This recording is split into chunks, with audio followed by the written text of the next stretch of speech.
In the modern imagination, medieval cities are often remembered as chaotic, filthy, and barely governed places where disease spread unchecked and authority was weak or distant.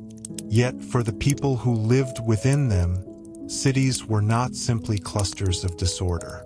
They were carefully managed environments, shaped by rules, routines, and institutions that attempted, sometimes successfully, sometimes not, to maintain stability in a crowded and fragile world. To understand how a medieval city actually functioned, it is useful to step into London during the 14th century, a period marked by growth, anxiety, and constant negotiation between necessity and control. London at this time was not yet the vast imperial capital it would later become, but it was already the largest city in England and one of the most important commercial centers in Northern Europe. Its population, fluctuating due to disease and migration, may have reached somewhere between 40 and 80,000 people. Within its walls, life was intensely compressed. Houses leaned toward one another across narrow streets, workshops spilled into public spaces, and nearly every available surface served some practical purpose. Despite the apparent disorder, medieval London operated within a surprisingly structured framework. Authority was layered. At the highest level stood the crown, whose influence was exercised through charters and royal courts. More immediate, however, was the governance of the city itself. Its mayor, aldermen, ward officials, and guild leaders, who collectively maintained daily order. The city was divided into wards, each responsible for its own administration. These wards were not merely geographical divisions.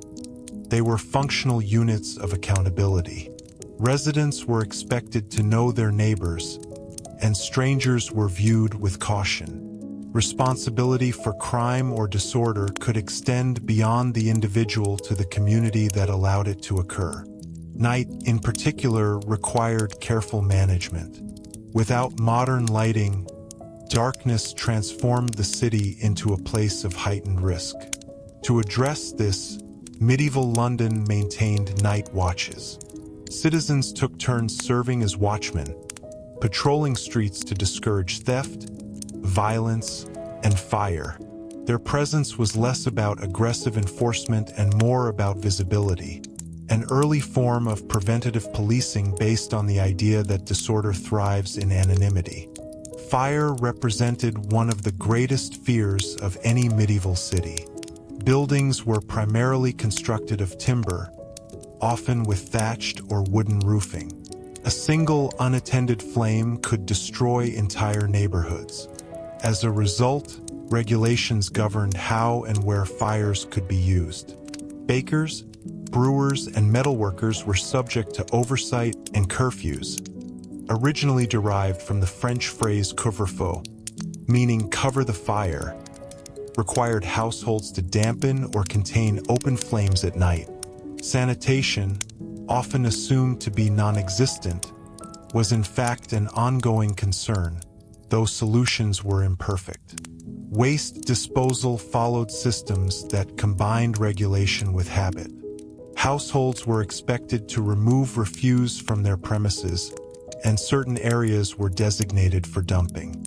Scavengers, both human and animal, played a role in reducing organic waste. Pigs, frequently allowed to roam the streets, consumed scraps that might otherwise accumulate. The city also employed officials responsible for overseeing cleanliness in public spaces. These individuals monitored markets, inspected butchers' practices, and enforced rules against dumping waste into heavily trafficked areas. Fines could be imposed on those who violated sanitation ordinances, not purely out of concern for hygiene in the modern sense, but because foul conditions were believed to invite disease and divine displeasure alike. Water management posed another constant challenge. London relied heavily on the River Thames, as well as wells and conduits that carried water into the city. Access to clean water was uneven, and contamination was common. Nevertheless, there were repeated attempts to regulate industries that polluted shared sources. Tanners, dyers, and other trades associated with strong odors were often restricted to specific districts, a primitive but intentional form of zoning. Markets formed the economic heart of urban life. They were also points of vulnerability. Price manipulation, adulterated goods, and dishonest weights could quickly destabilize trust. To prevent this, medieval authorities enforced detailed market regulations. Standardized measures were inspected, and officials known as wardens or viewers ensured that bread, ale, meat, and other essentials met accepted standards. Guilds played a central role in maintaining both quality and order. These associations of craftsmen and merchants regulated training, controlled entry into professions, and mediated disputes. While guilds protected their members' interests, they also served the broader city by ensuring that essential services, such as baking, metalwork, and construction, remained reliable. Daily survival in such an environment depended heavily on routine. Most residents lived and worked in the same structure. The ground floor often served as a shop or workshop, while upper levels housed the family. Extended households were common, including apprentices, servants, and relatives.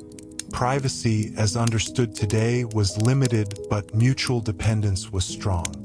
Food supply required constant coordination. Cities could not sustain themselves without steady inflows from surrounding countryside. Grain, livestock, fish, and produce arrived through gates and river landings each day. Disruptions, whether from bad harvests, war, or disease, were felt quickly. As a result, municipal authorities monitored supplies closely, sometimes restricting exports or fixing prices during shortages. Disease, of course, remained an ever-present threat. The 14th century witnessed repeated outbreaks, most notably the Black Death. While medieval medicine lacked modern understanding of pathogens, city governments still attempted practical responses. Quarantines, though inconsistently applied, were sometimes imposed. Movement could be restricted, and certain goods were viewed with suspicion if they originated from affected regions. Religious institutions also played a stabilizing role. Churches and monasteries provided not only spiritual guidance but also charity, basic health care, and community organization. In times of crisis, they functioned as distribution centers for aid, reinforcing social cohesion in an otherwise fragile system.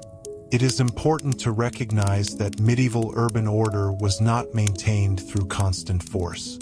Instead, it relied on a dense web of expectations. Reputation mattered. Oaths were taken seriously. Many regulations worked because most people accepted them as necessary for collective survival in a tightly packed environment where individual negligence could endanger hundreds. Even entertainment and leisure were shaped by regulation. Public gatherings, festivals, and taverns were monitored to prevent unrest. Authorities understood that morale influenced stability. Allowing controlled celebration reduced the likelihood of uncontrolled disorder.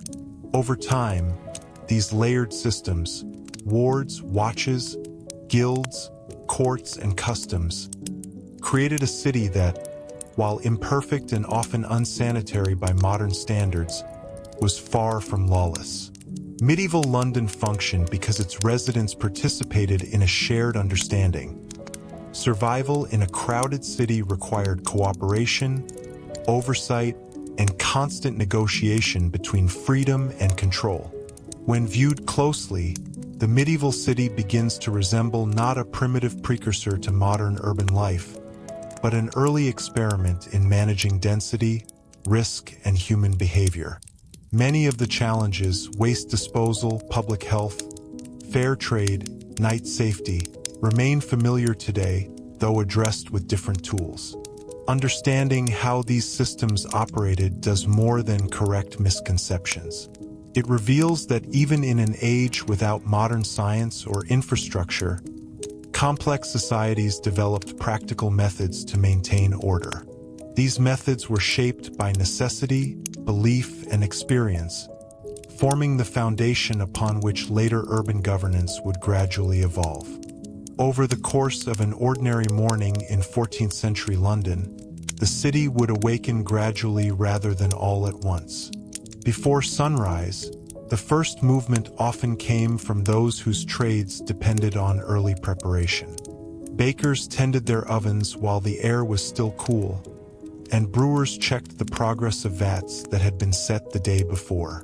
The rhythm of work was shaped not only by demand but by the practical limits of daylight, fuel, and labor.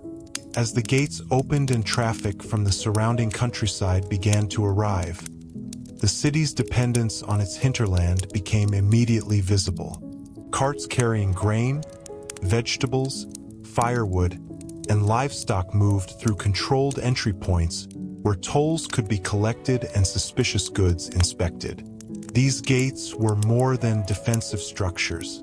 They were economic filters, ensuring that what entered the city could be accounted for and, when necessary, taxed.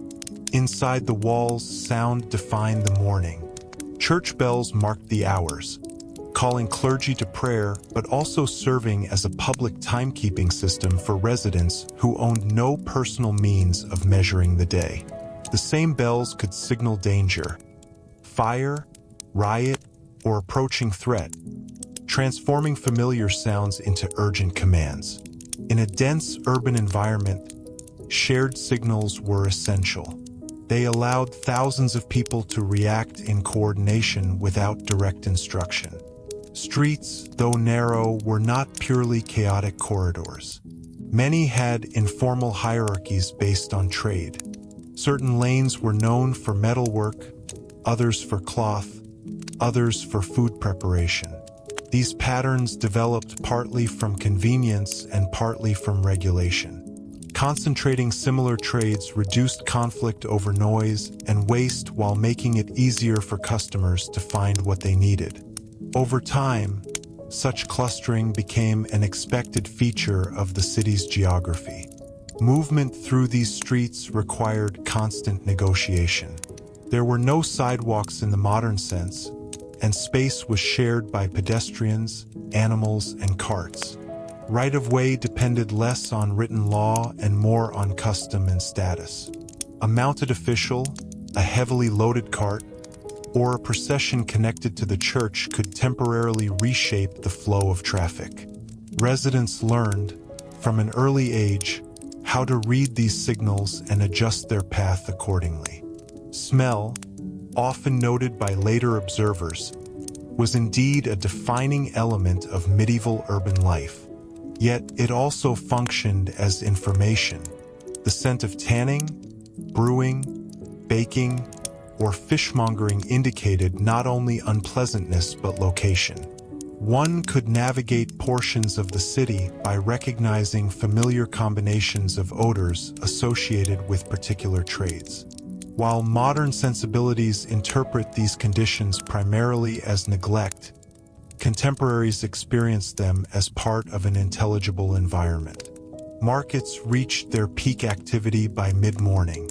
Stalls displayed goods that had often traveled significant distances: salted fish from coastal regions, wool from rural estates, imported spices moving through long trade networks. Transactions were conducted under the watch of officials responsible for maintaining fairness. Standard weights and measures were publicly known, and disputes could be brought quickly before local authorities. Trust in these systems was essential because most buyers lacked the means to independently verify quality. Currency circulated in multiple forms. Coin was common, but credit and reputation were equally important. Regular customers might receive goods with payment deferred, relying on established relationships rather than immediate exchange. In a society where written contracts existed but literacy was uneven, spoken agreements carried substantial weight. Breaking such trust could damage a family's standing for years, affecting access to future trade. Food preparation and consumption followed patterns shaped by availability rather than preference alone. Fresh produce was seasonal, preserved foods were common, and meals often reflected the practical need to use what could be stored safely. Communal ovens and shared preparation spaces were not unusual, particularly for those with limited resources. These arrangements reduced fuel costs and reinforced social ties among neighbors who depended on one another in times of shortage.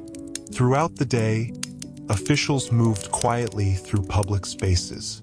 Their presence was not always dramatic, but it was continuous.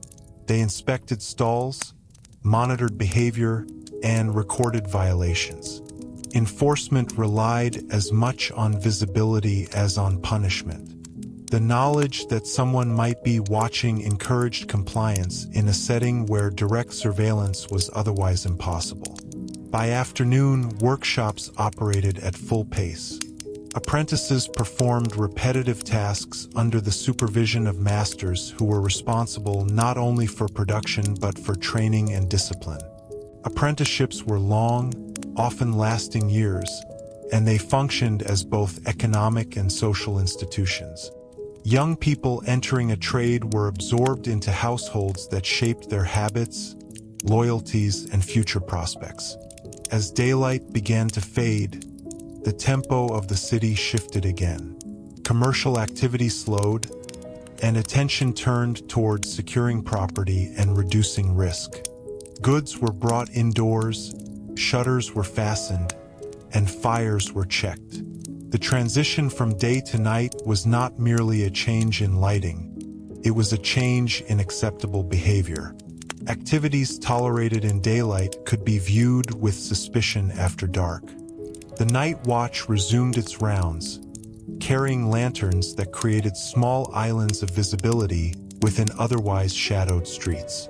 Their task was less about confrontation and more about reassurance.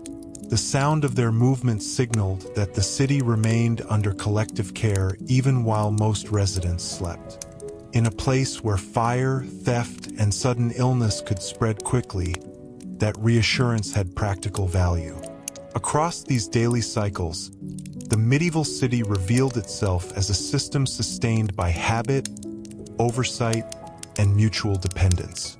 Each routine, opening gates, ringing bells, inspecting markets, closing shutters, served as a small but essential component in maintaining stability within a crowded and vulnerable environment. Beyond the visible routines of markets and workshops, much of the city's stability depended on quieter systems that governed responsibility between neighbors. Medieval London was organized around the expectation that households did not exist in isolation.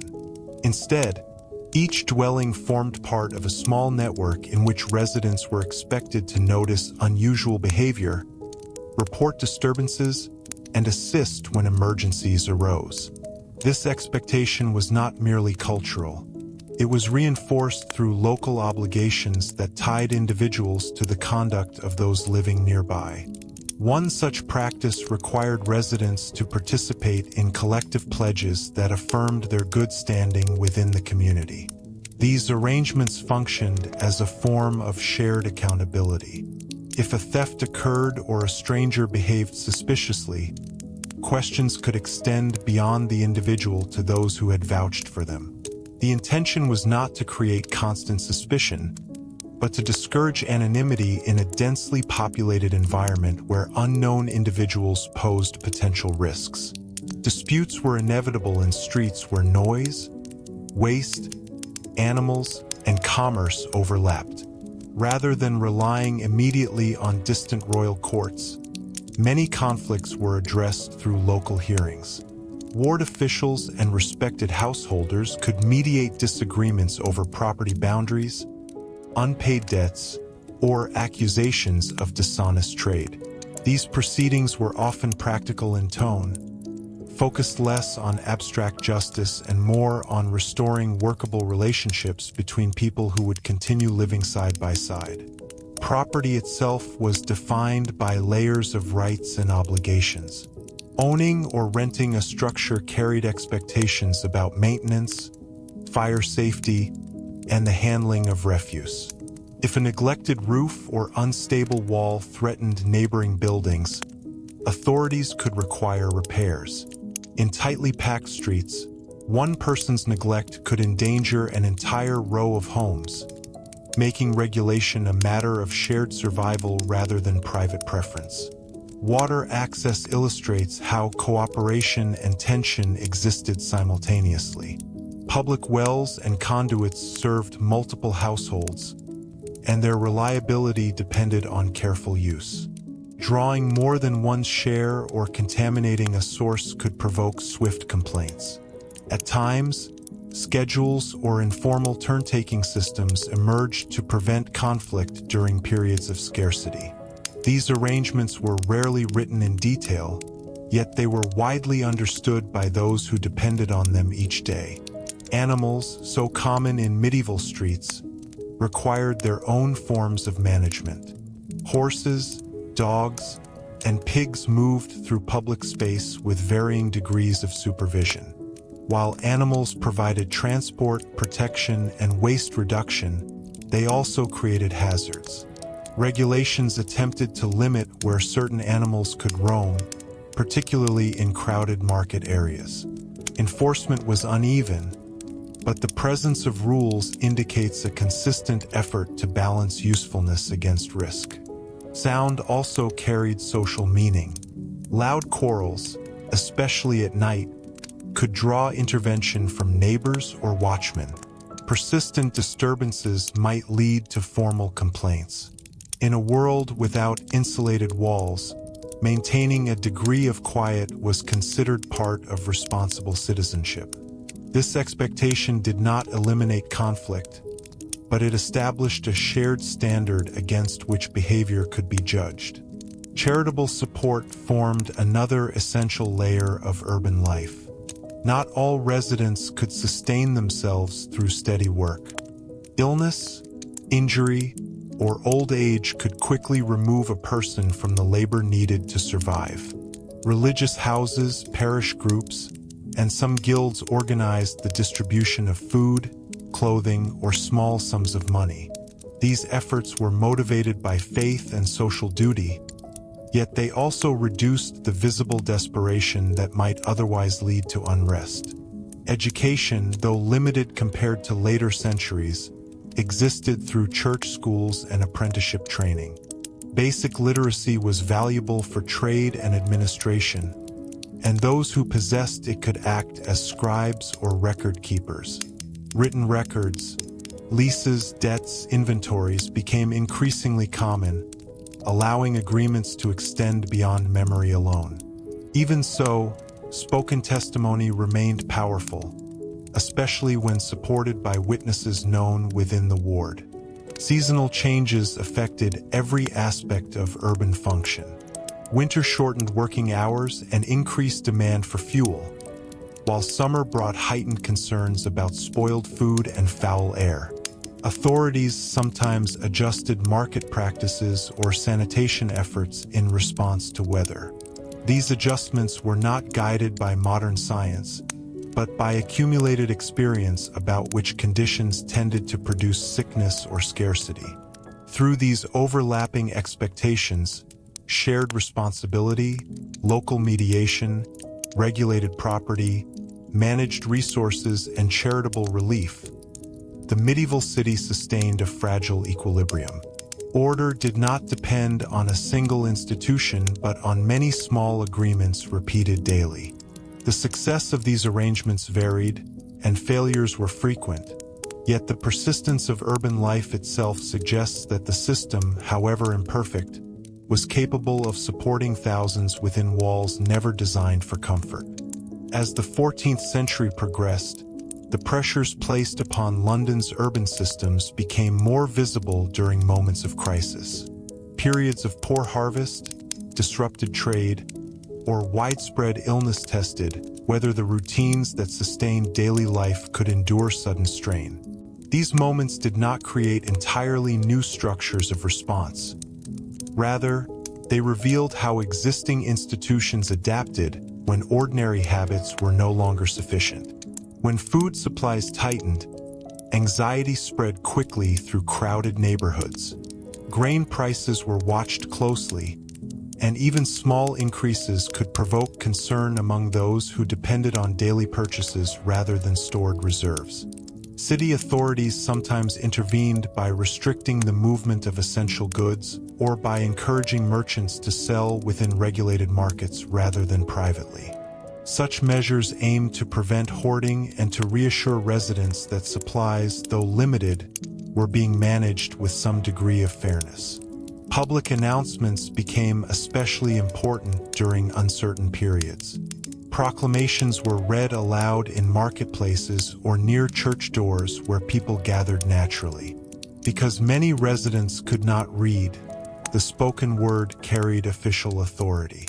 Repetition ensured that information traveled across wards, reducing the likelihood that rumors alone would shape public reaction. In a dense city, unmanaged fear could be as disruptive as any physical shortage. Health crises, most notably waves of plague, forced the city to confront dangers it did not fully understand. While medieval explanations for disease often involved imbalances of air or spiritual causes, practical responses still emerged.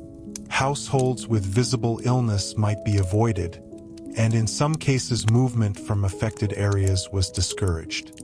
Goods believed capable of carrying corruption were treated cautiously.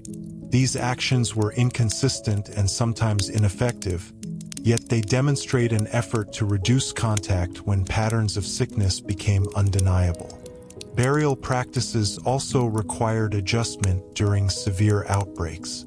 Parish resources were stretched, and additional spaces were sometimes designated to manage the number of deaths. Clergy and lay volunteers played essential roles in maintaining rituals that provided a sense of continuity. Even when fear was widespread, the preservation of familiar ceremonies helped communities endure losses without complete social breakdown. Economic disruption extended beyond food and health. Skilled trades could be interrupted when workers fell ill or when supply chains failed. In response, guilds occasionally relaxed certain restrictions to allow production to continue. Apprentices might assume greater responsibility, and masters could cooperate across usual boundaries to fulfill urgent needs. These temporary adaptations reveal that regulations, while strict in ordinary times, were not entirely inflexible. Security concerns also intensified during instability. The night watch increased vigilance, and gates were monitored more carefully. Strangers entering the city could attract scrutiny, not necessarily from hostility but from uncertainty about their origin and intentions. Identification relied on reputation, accent, and the testimony of known residents. In an era without formal documents for most people, recognition by others served as the primary proof of belonging. Religious observance often deepened in response to collective hardship. Processions, special prayers, and acts of charity were organized with the belief that moral correction could influence material outcomes. While these practices were rooted in faith, they also produced tangible effects by redistributing resources and reinforcing shared identity. Participation reminded residents that they faced danger as a community rather than as isolated households. At the same time, authorities remained aware that excessive restriction could provoke unrest. Markets still needed to function, and labor had to continue wherever possible. The balance between caution and continuity was delicate. Too little intervention risked disorder, Too much could disrupt the very systems that kept the city supplied. Decisions were therefore shaped by precedent, negotiation, and the practical knowledge of officials who had witnessed earlier crises. When conditions gradually improved, harvests stabilized, or illness receded, the city did not simply return to its previous state unchanged. Experiences of scarcity and loss influenced later regulations. Records show renewed attention to sanitation, market oversight, and the maintenance of public infrastructure. Memory of hardship became a quiet force guiding future policy, even when the immediate danger had passed. Through these cycles of strain and recovery, medieval London demonstrated a form of resilience built not on advanced technology but on adaptable customs. Institutions that appeared rigid in theory could bend when survival required it. The city's endurance across repeated shocks suggests that its strength lay less in any single rule and more in the willingness of its inhabitants to modify routines while preserving the shared framework that held urban life together. Over longer stretches of time, the physical shape of the city itself began to reflect the lessons learned from repeated danger and adjustment. Streets were repaired, widened where possible, or redirected around structures that had proven hazardous. Timber buildings were sometimes replaced or reinforced, particularly in areas that had suffered from fire. These changes were gradual and uneven, yet they reveal an ongoing effort to reduce risks that earlier generations had endured. Bridges and river landings received special attention because they connected London to the wider economy on which it depended. The Thames was both a lifeline and a vulnerability. Heavy traffic brought food, fuel, and materials, but it also introduced congestion and the possibility of contamination. Regulations attempted to control where certain goods could be unloaded and how long vessels might remain at busy points. By managing these flows, officials hoped to keep trade steady without allowing the waterfront to become obstructed or unsanitary. Stone construction, though more expensive, gained favor in specific public and commercial buildings. Guild halls, churches, and some warehouses adopted materials less prone to sudden fire. These choices were not purely aesthetic. They represented investments in continuity, structures intended to outlast individual lifetimes and provide stable centers for administration and worship. The presence of more durable buildings also influenced how nearby streets were organized, gradually anchoring neighborhoods around fixed landmarks. Record-keeping expanded alongside these physical improvements. City clerks documented property transfers, fines, market inspections, and maintenance obligations. Written rolls allowed authorities to track recurring problems and identify patterns across years rather than days. While literacy remained limited among the general population, the growing archive of municipal records created a form of institutional memory that did not depend solely on personal recollection. Taxation, often viewed only as a burden, also functioned as a tool for shared projects. Funds collected from trade and property supported repairs to walls, gates, and public works. Residents might not have welcomed every levy, yet many recognized that defenses, roads, and water systems required resources beyond what any single household could provide. The expectation that the city itself deserved investment marked an important step toward more organized urban governance. Public space carried symbolic as well as practical meaning. Market squares, churchyards, and meeting halls served as locations where authority became visible. Proclamations were issued, disputes settled, and communal decisions announced. Regular gatherings in these places reinforced awareness that rules were not abstract commands but part of a shared civic life. Seeing officials, guild representatives, and clergy operating in the open helped legitimize their roles. Apprentices who completed their training and became masters contributed to continuity across generations. Skills, tools, and professional standards were passed forward, ensuring that essential trades did not disappear when older craftsmen died. This transmission of knowledge stabilized production and preserved techniques suited to local conditions.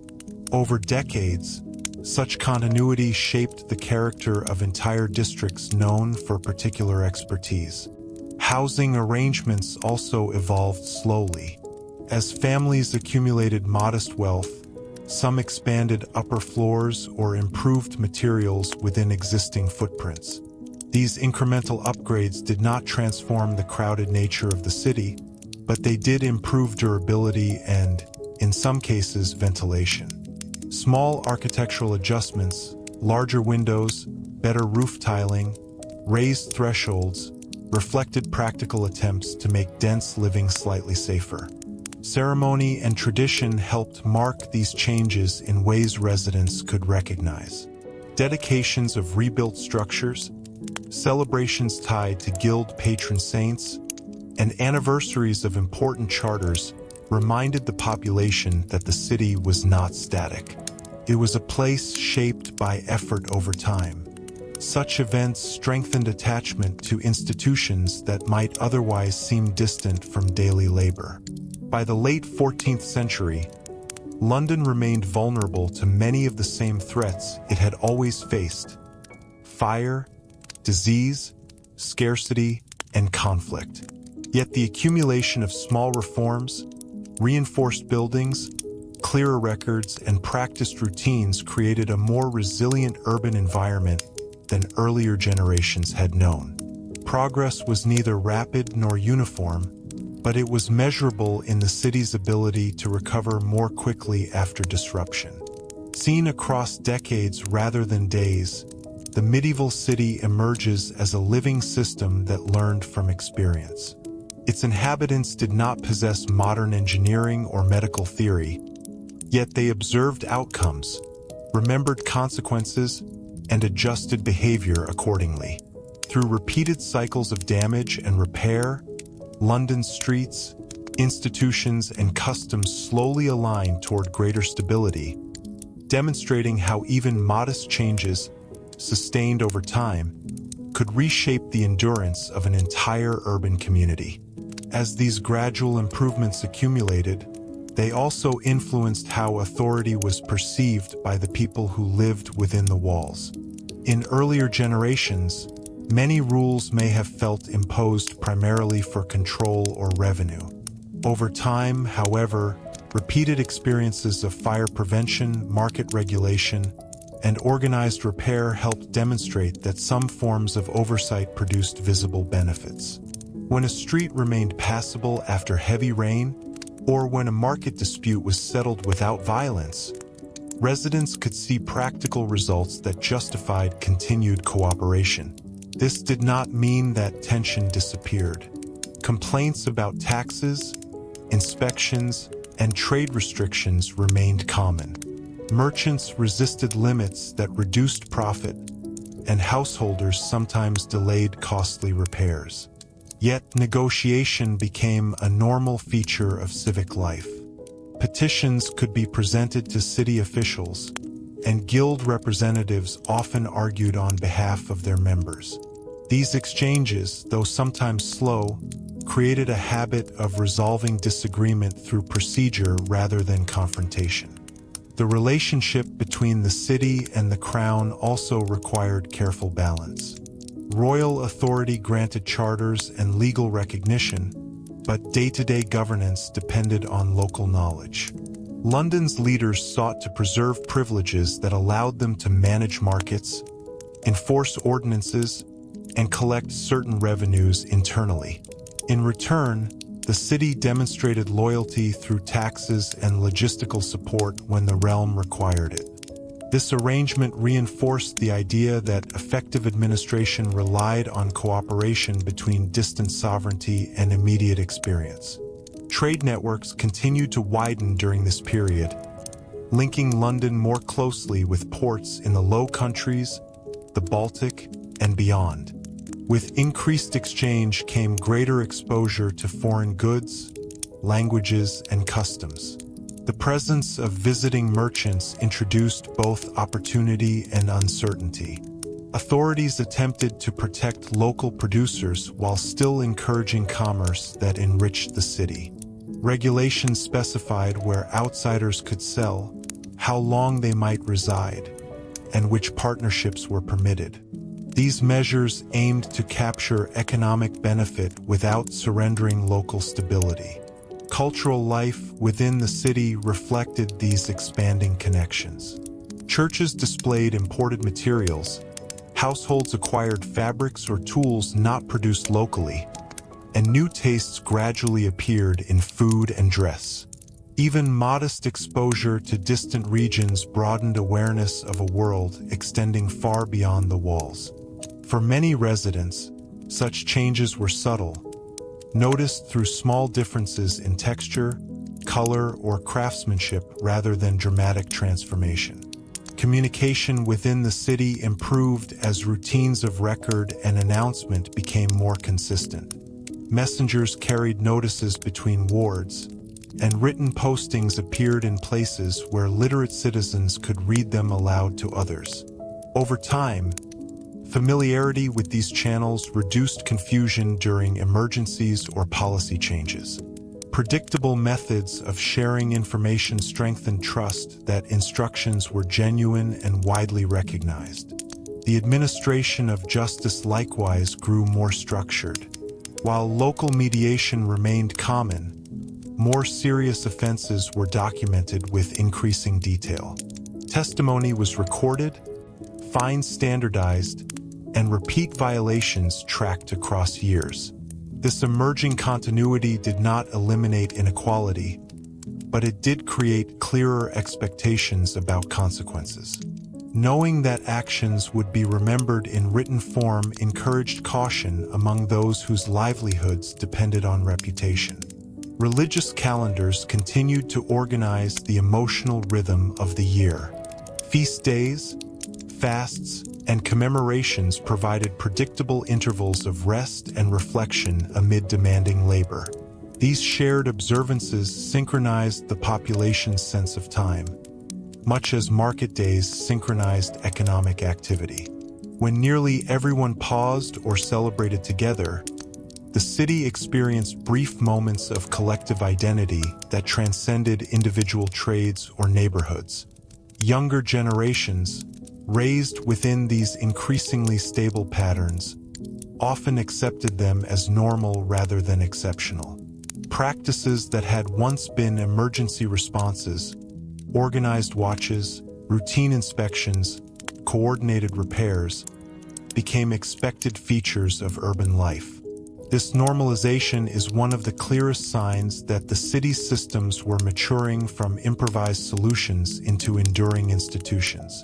By the closing decades of the century, London still faced uncertainty, yet it possessed a deeper reservoir of experience to draw upon. Its residents had learned, through repeated trial, that order in a dense environment depended less on grand design and more on thousands of small, reliable actions carried out each day. In that sense, the medieval city was sustained not only by walls and charters, but by habits, quiet, persistent behaviors that transformed vulnerability into a workable, if fragile, stability. In observing these habits across generations, it becomes clear that time itself acted as one of the city's most influential forces. Memory, both personal and institutional, shaped how London responded to familiar dangers. Older residents carried recollections of past fires, shortages, and outbreaks, while written records preserved decisions that had proven either useful or costly.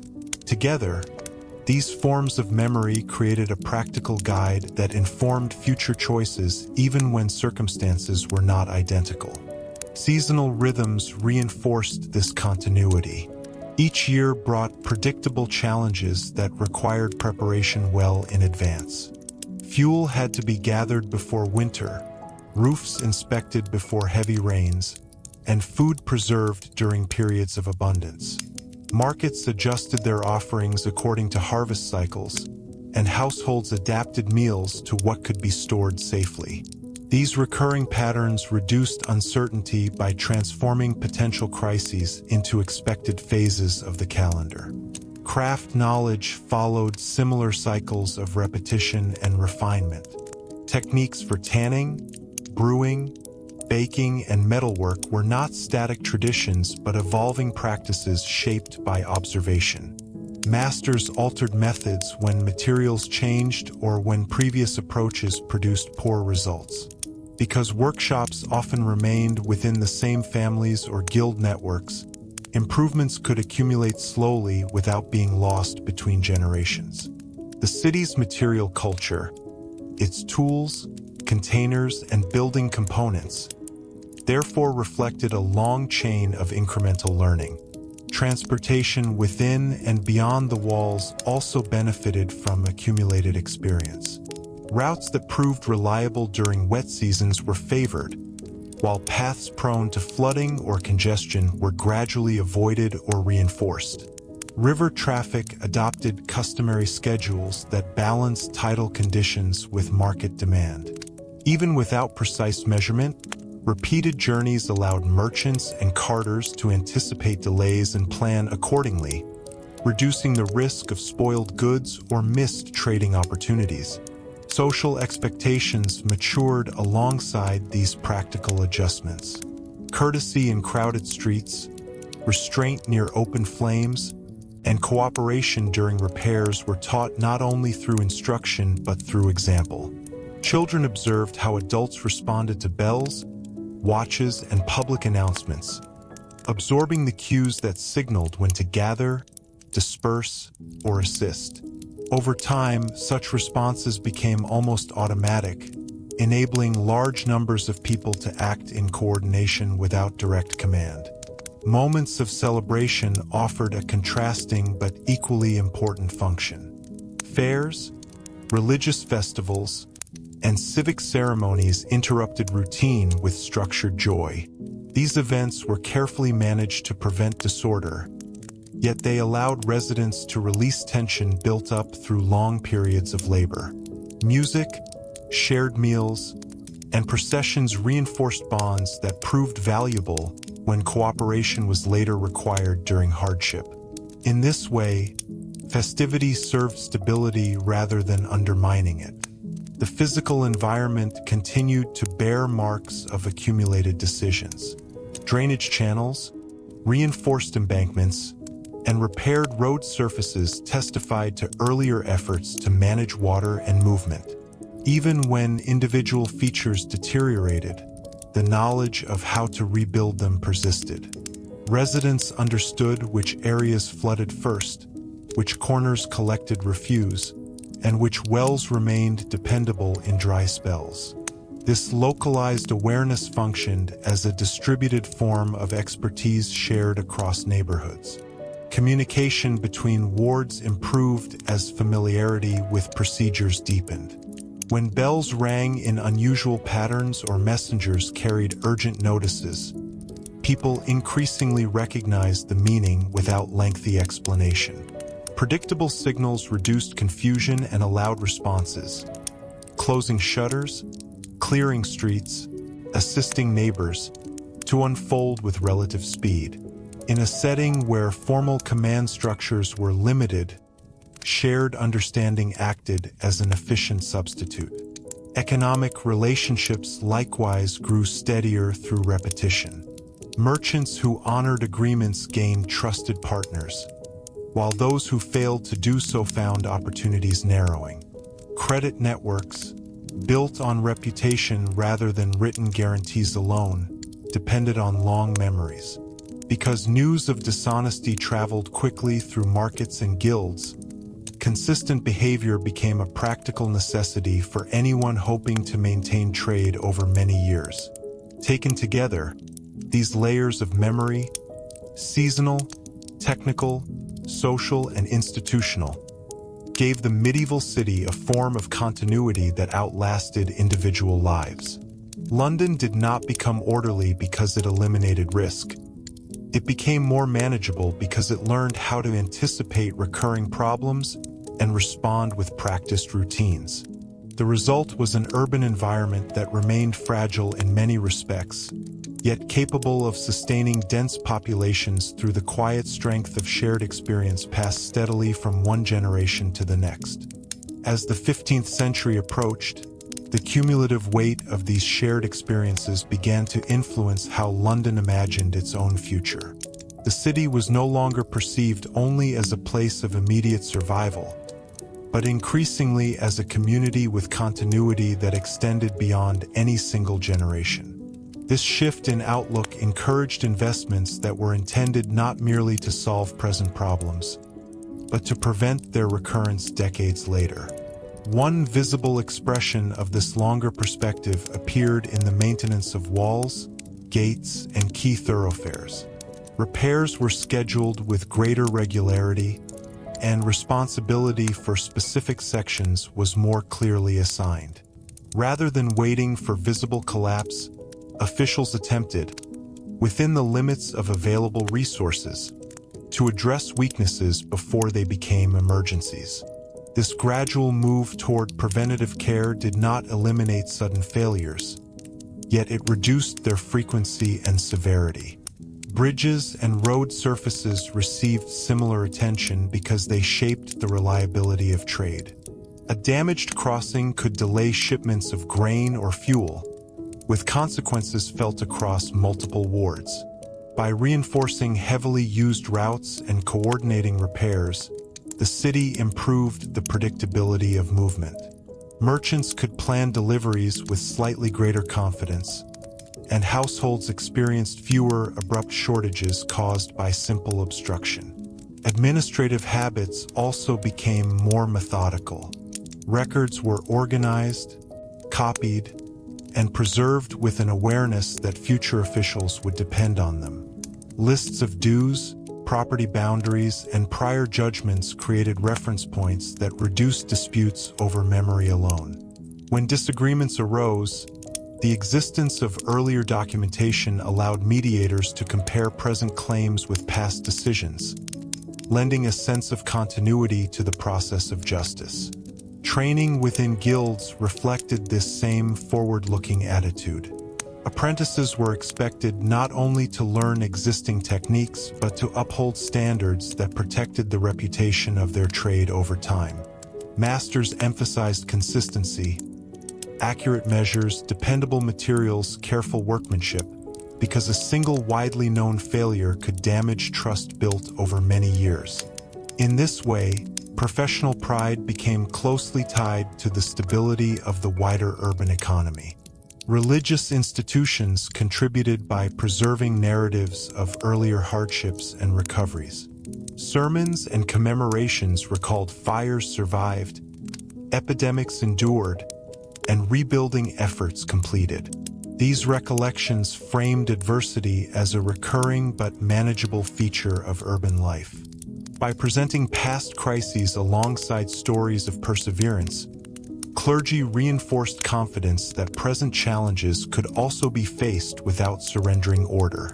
Household strategies evolved as well. Families that had witnessed repeated shortages often maintained modest reserves when possible, extra grain, preserved foods, or stored fuel. Even small buffers could reduce dependence on volatile market conditions for a few critical days. Such preparations did not make households independent, yet they lessened the speed at which anxiety spread during temporary disruptions. Public expectations gradually adjusted to these patterns. Residents came to assume that inspections would occur, that bells would signal coordinated action, and that disputes could be addressed through recognized channels. Predictability, more than strict control, became the foundation of everyday stability. When people believed that responses would follow familiar procedures, they were less likely to act rashly in moments of uncertainty. The built environment continued to reflect incremental foresight.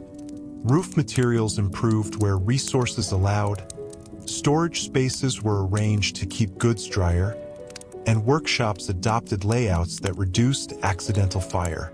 None of these changes transformed the city overnight, yet each reduced specific risks that had previously caused repeated damage.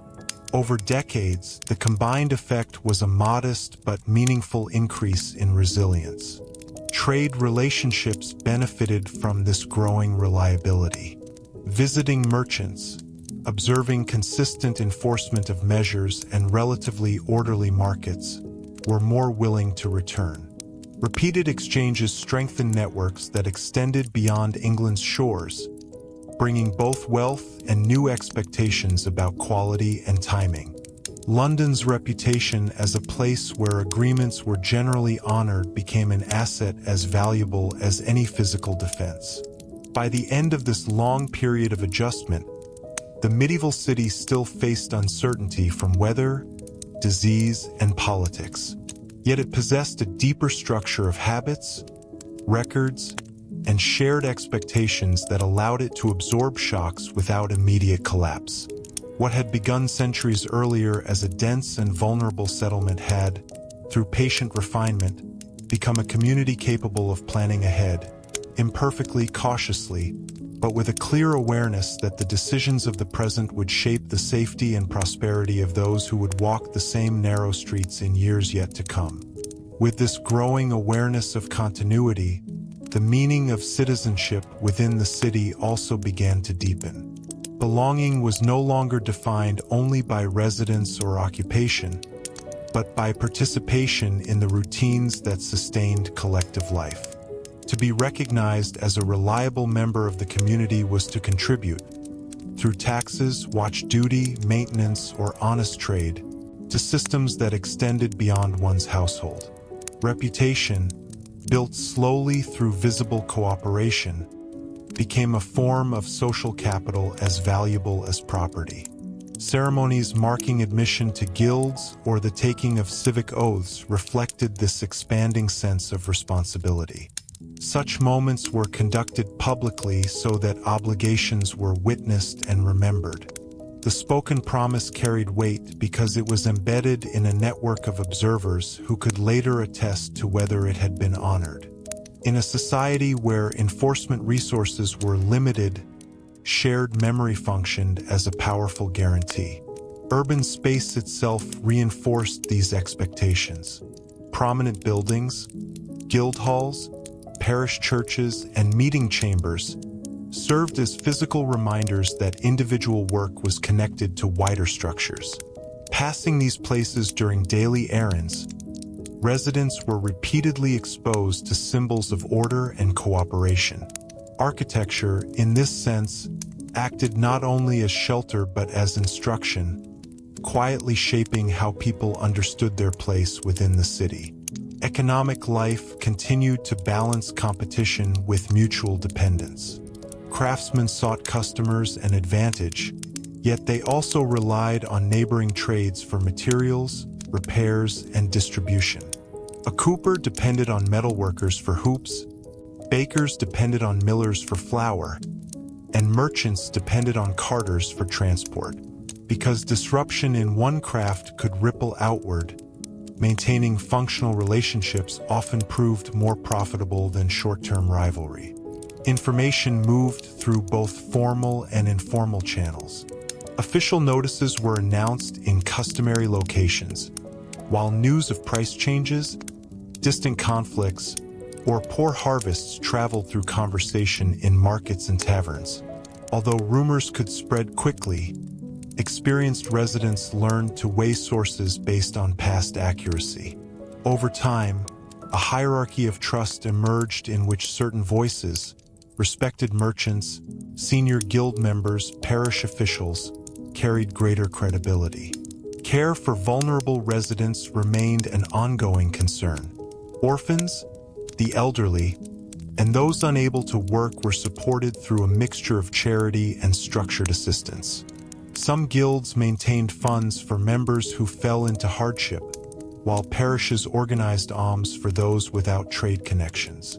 These practices did not eliminate poverty, yet they reduced the likelihood that desperation would translate into disorder. Stability was strengthened when fewer people were pushed to the margins. Environmental awareness, though expressed in pre-modern terms, influenced daily choices. Residents recognized that stagnant water, accumulated refuse, and spoiled food often preceded sickness. As a result, periodic cleaning efforts, ditch clearing, and the removal of animal remains were organized with varying degrees of success. These actions were motivated by observation rather than scientific theory, yet they represented a practical attempt to interrupt patterns that had previously led to widespread illness. Timekeeping, anchored by church bells and habitual schedules, allowed large numbers of people to coordinate without written timetables. Opening hours for markets, expected moments for prayer, and customary times for closing gates created a shared rhythm that reduced confusion. When nearly everyone anticipated the same transitions, morning trade, midday pause, evening securing of property, the city functioned with fewer conflicts over access and movement. As generations passed, stories of earlier chaos or great loss were retold alongside examples of effective response. This narrative balance, remembering danger while emphasizing recovery, helped sustain cautious confidence. Residents understood that hardship was likely to return in some form, yet they also believed that established practices offered a path through it. Such confidence did not depend on optimism alone, but on accumulated evidence that cooperation had worked before. In this way, the medieval city matured into a community bound as much by shared expectations as by walls or charters. Its endurance rested on countless small acts, honoring measures, tending fires carefully, answering the watch, repairing a neighbor's boundary, that rarely appeared in grand chronicles. Yet these ordinary behaviors formed the quiet foundation upon which urban life persisted, allowing a dense and vulnerable population to continue living, trading, worshiping, and preparing day after day for whatever uncertainties the next season might bring. Over time, these everyday expectations began to shape not only behavior but also identity.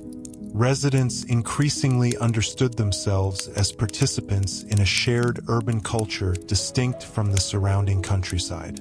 While many families maintained ties to rural relatives or seasonal work, life within the walls required habits that differed from village routines. The pace was faster, interactions were more frequent, and the consequences of neglect, whether a missed fire check or an ignored drainage channel, could spread quickly beyond a single household. This emerging urban identity was reinforced by the language of privileges and freedoms associated with city residents. Charters granted certain rights of trade, movement, and local governance that were not always available elsewhere. Even when these privileges were unevenly distributed, the idea that the city possessed recognized liberties encouraged residents to value its institutions. Protecting those liberties became a shared concern, linking economic interest with civic loyalty. Public works provided visible proof of collective effort. When a roadway was resurfaced, a conduit repaired, or a market structure rebuilt, the results could be seen and used immediately.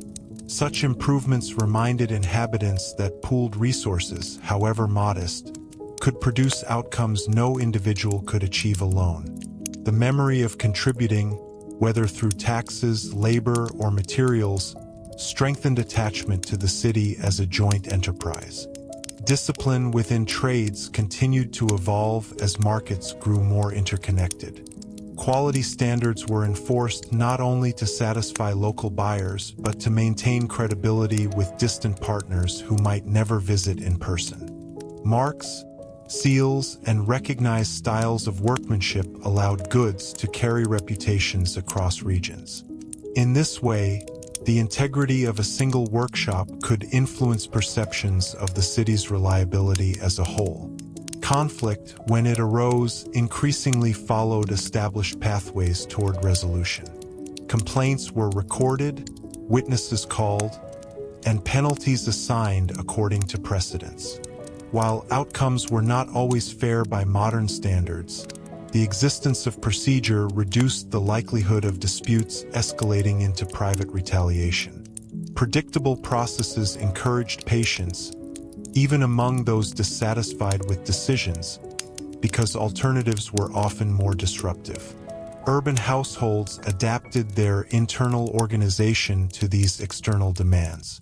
Storage spaces were arranged to protect goods from damp, tools were kept accessible for quick repair, and family members learned roles that supported both home and trade. Children assisted with simple tasks, absorbing skills through observation long before formal apprenticeship began.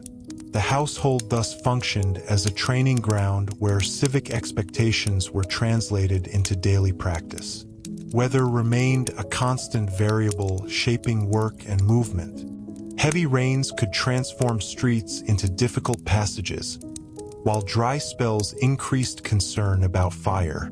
Residents responded with small adjustments, laying additional straw, reinforcing thresholds, or scheduling deliveries at safer times of day.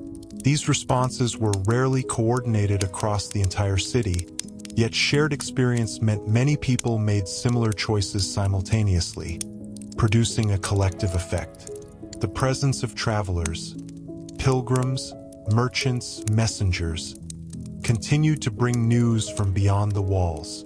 Their accounts expanded awareness of political shifts, distant conflicts, and changing trade conditions. City authorities listened carefully, knowing that early knowledge could guide preparation. At the same time, hosting outsiders required vigilance to preserve order, reinforcing the balance between openness and caution that characterized urban life. Rituals marking the passing of seasons, harvest thanksgivings, winter observances, spring processions, offered moments to reaffirm continuity despite uncertainty. Participation cut across occupations, allowing craftsmen, traders, and laborers to share common experiences outside the marketplace. These shared pauses strengthened the sense that, despite differences in wealth or status, all depended on the same fragile environment. By the close of this long evolution, the medieval city stood as a testament to gradual adaptation rather than sudden transformation. Its streets, institutions, and customs had been shaped by countless decisions made in response to immediate needs, then refined through memory and repetition.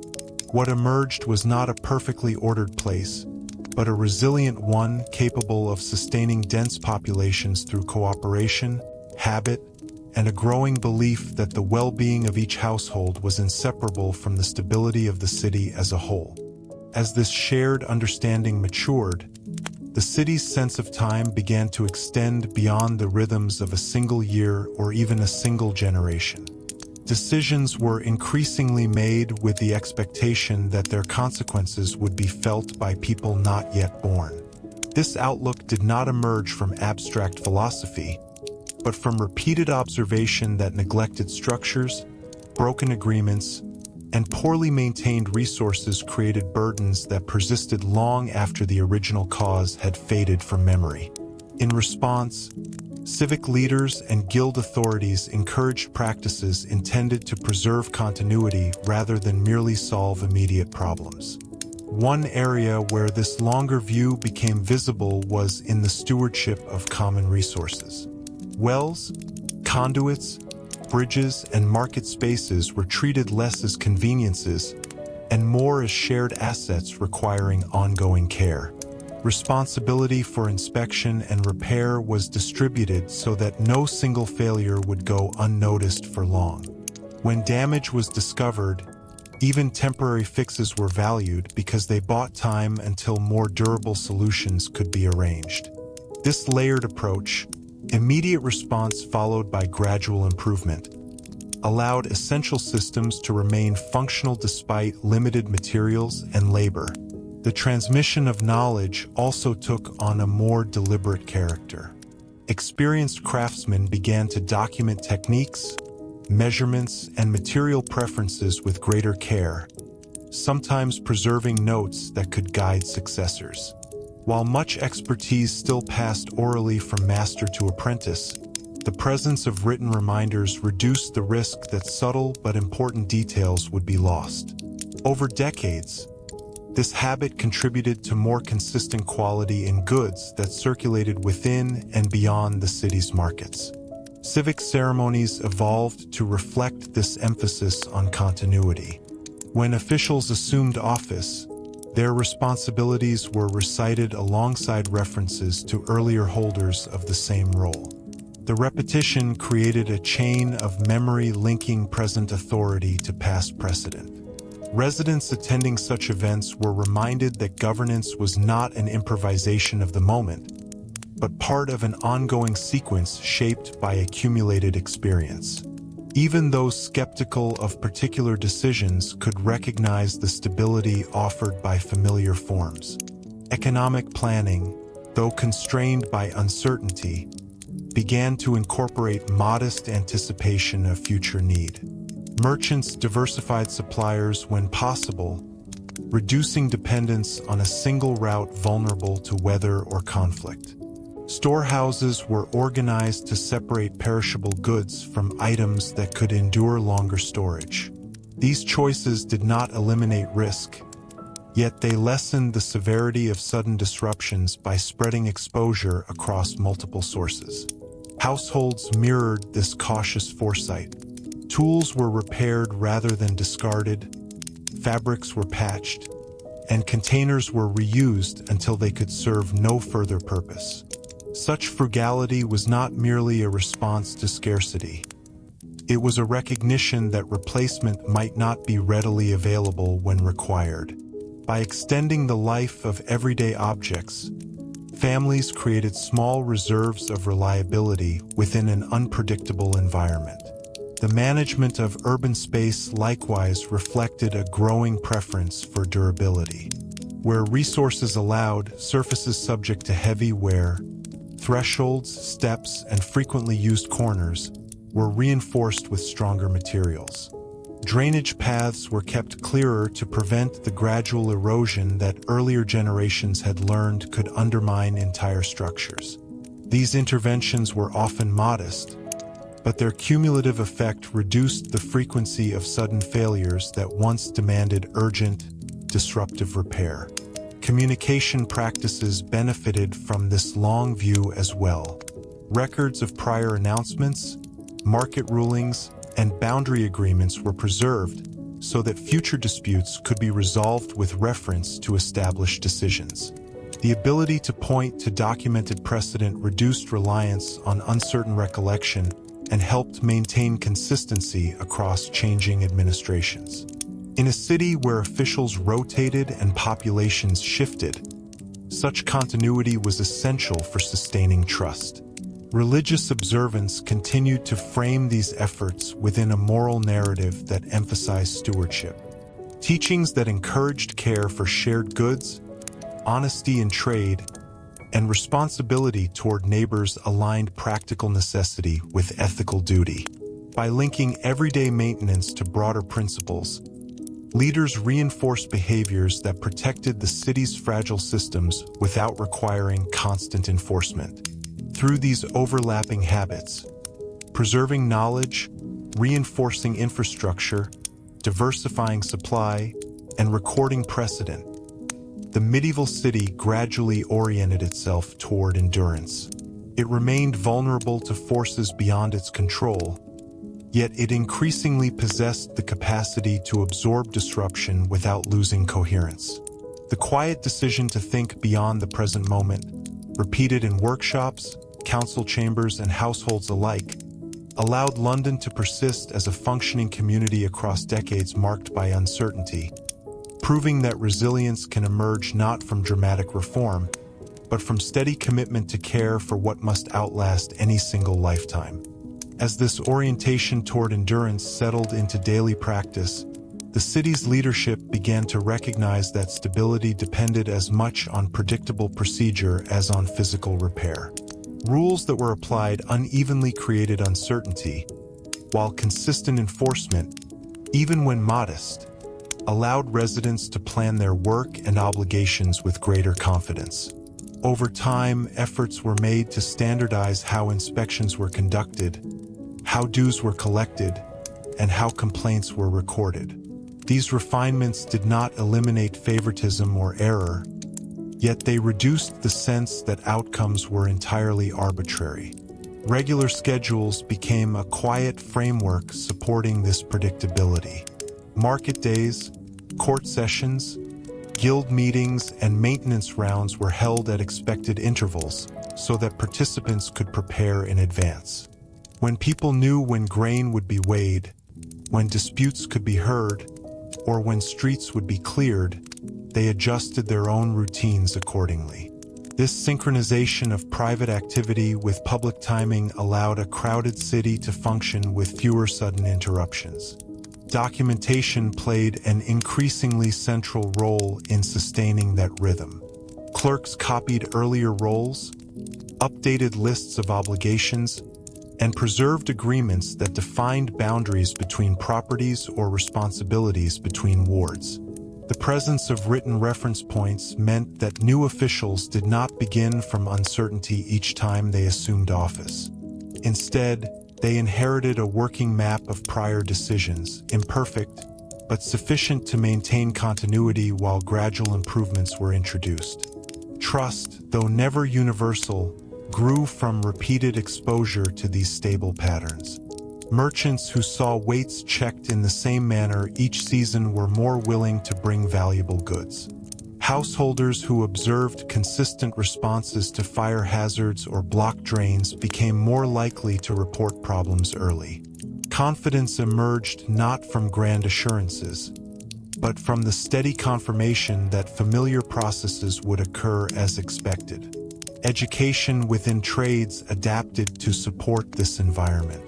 Apprentices were taught not only techniques of production, but also the procedures surrounding quality checks, record keeping, and interaction with officials.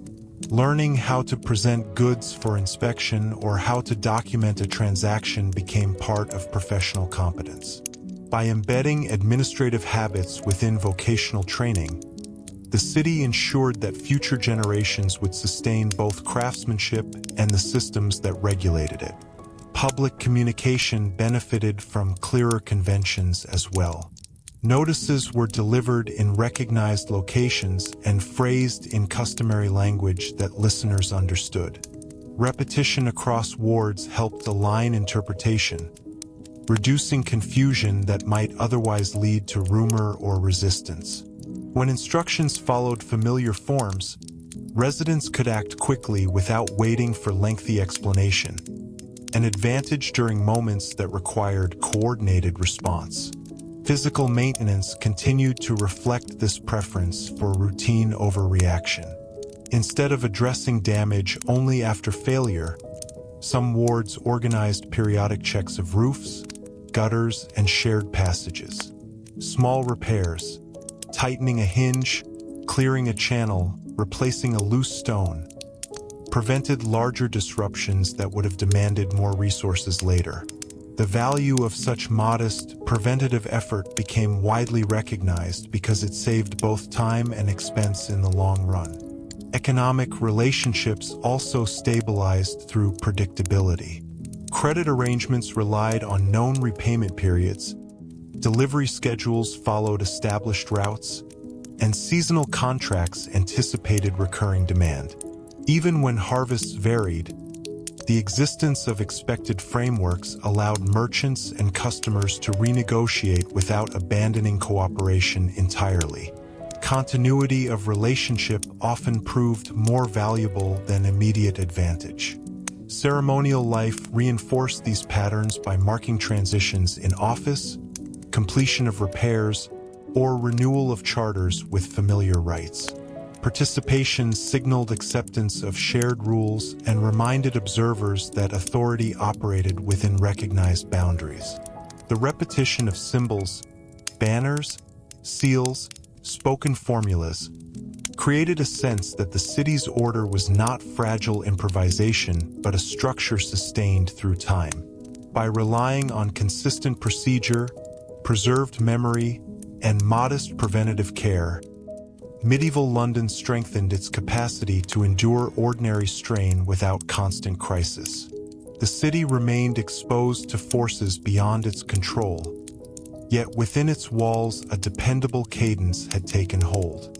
Through schedules kept, records maintained, and expectations shared, thousands of individuals were able to coordinate their lives in a dense environment where uncertainty was unavoidable. In that steady cadence, quiet, repetitive, and often unnoticed, the foundations of lasting urban stability were patiently maintained. As this dependable cadence settled into the fabric of daily life, it began to influence how residents understood responsibility across longer spans of time. Duties that once felt occasional, clearing a shared passage, reporting a damaged beam, assisting during a ward inspection, came to be viewed as ordinary parts of citizenship rather than exceptional burdens.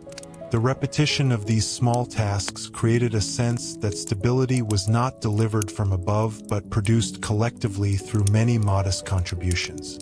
This perspective shaped how problems were anticipated. Instead of waiting for visible failure, neighbors often acted when early signs appeared. A persistent drip near a foundation, a hinge that no longer closed cleanly, refuse beginning to collect in a corner where carts struggled to turn. Such observations rarely entered official chronicles, yet they prevented larger disruptions that would have affected entire rows of dwellings. The habit of early attention, learned through experience, became one of the city's quiet strengths. Shared spaces benefited most from this vigilance. Alleys, wells, and market approaches were used by many and owned by none, making them vulnerable to neglect. Wards responded by assigning informal stewards. Individuals expected to notice changes and alert others before conditions worsened. These roles were not always written into formal law, but they were widely understood. When a problem was raised, nearby households often contributed labor or materials, recognizing that inconvenience today could prevent greater loss tomorrow. The culture of mutual observation extended into commercial life. Traders watched for shifts in supply, delayed grain carts, fewer fish at the quay, unusual price changes, and adjusted orders before shortages became severe. Because information traveled quickly through conversation, early warnings allowed merchants to seek alternate sources or conserve existing stock. This informal network of awareness functioned as a distributed system of risk management long before such language existed. Within workshops, masters emphasized consistency not only for quality but for safety. Tools were stored in predictable places, fuel was measured carefully, and workspaces were cleared at day's end. These routines reduced accidents that could halt production or ignite fires. Apprentices absorbed the lesson that order was not merely aesthetic. It protected livelihoods. Over years, such disciplined habits spread across trades, lowering the frequency of disruptions that once seemed unavoidable. Household organization reflected similar priorities. Families arranged sleeping, cooking, and storage areas to minimize crowding near open flames or fragile goods. Containers were labeled or marked so contents could be identified quickly in dim light. Even small improvements, raising kindling off damp floors, keeping water close to hearths, were repeated because they had proven effective. The cumulative result was a living environment slightly more resilient than the one inherited. Seasonal preparation remained a central discipline. Before colder months, repairs to shutters and roofs were checked with renewed urgency, while warmer periods prompted efforts to clear waste and improve airflow. These cycles were reinforced by memory of past hardships tied to particular seasons. By acting ahead of predictable changes, Residents reduced the shock that sudden weather shifts might otherwise bring to crowded streets and tightly packed homes. Civic leadership encouraged these practices through reminders rather than constant punishment. Proclamations often reiterated familiar expectations: maintain drains, secure fires, present goods honestly, not because people were unaware, but because repetition sustained attention. Hearing the same guidance at regular intervals kept shared standards visible and affirmed that others were being asked to uphold them as well. Religious teachings continued to frame diligence as a moral virtue, linking careful stewardship of property and tools with broader ideas of duty. This alignment between practical benefit and ethical instruction strengthened compliance without extensive enforcement. When maintaining a clean frontage or honoring a fair measure was understood as both useful and virtuous, adherence became more likely even in the absence of oversight. Across decades, these intertwined habits, early intervention, shared stewardship, disciplined work, and seasonal readiness, formed a resilient mesh beneath the city's visible institutions. Medieval London did not eliminate uncertainty, yet it learned to soften its impact through attention applied at the smallest scales. Stability emerged not from grand redesign, but from countless ordinary decisions made in workshops, kitchens, and narrow lanes. In that patient accumulation of careful acts, the city sustained a complex urban life capable of enduring pressures that, in earlier generations, might have unraveled the fragile balance on which everyone depended.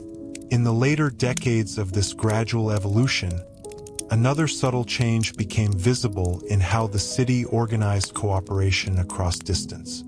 Earlier practices had focused mainly on immediate neighbors within a single lane or ward.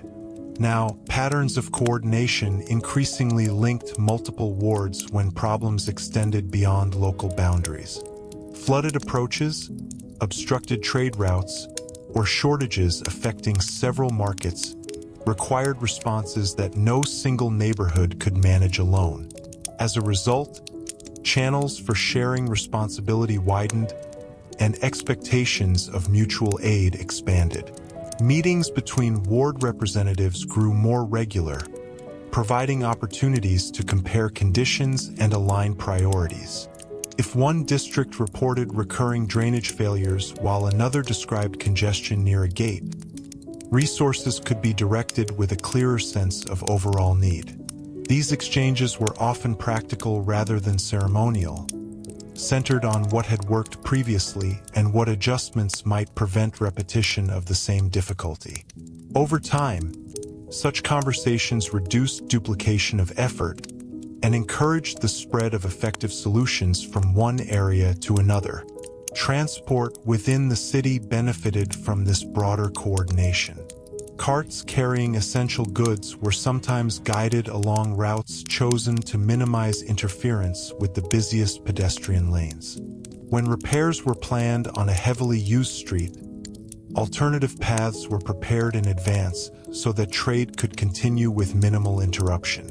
These decisions required awareness that the city functioned as an interconnected system, where a blockage in one place could ripple outward to affect prices and availability elsewhere. Storage and distribution also became more deliberate. Merchants and officials recognized that concentrating all reserves in a single location created vulnerability to fire or spoilage.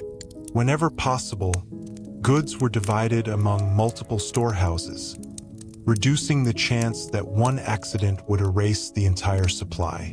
This simple strategy, spreading risk rather than eliminating it, helped the city endure localized disasters without immediate citywide scarcity. Information networks expanded in parallel. Messengers carried updates not only about proclamations but about practical conditions. Which wells were temporarily unreliable, which quays were crowded, which markets had received fresh deliveries. Because these reports were repeated through familiar channels, residents learned to trust them as part of routine awareness rather than exceptional alarm. The steady circulation of small, useful facts allowed households and traders to adjust plans without waiting for formal intervention. Training within guilds began to include a clearer sense of interdependence between trades. Apprentices were reminded that delays in one craft could hinder many others. Late metal fittings could stall carpenters. Poor flour could affect bakers across several wards. By emphasizing these connections, masters encouraged habits that prioritized reliability over speed alone. Consistent delivery became a shared goal, reinforcing the broader stability of the urban economy. Public spaces were arranged with similar foresight. Areas prone to repeated crowding during peak market hours were reorganized through subtle shifts in stall placement or timing of sales.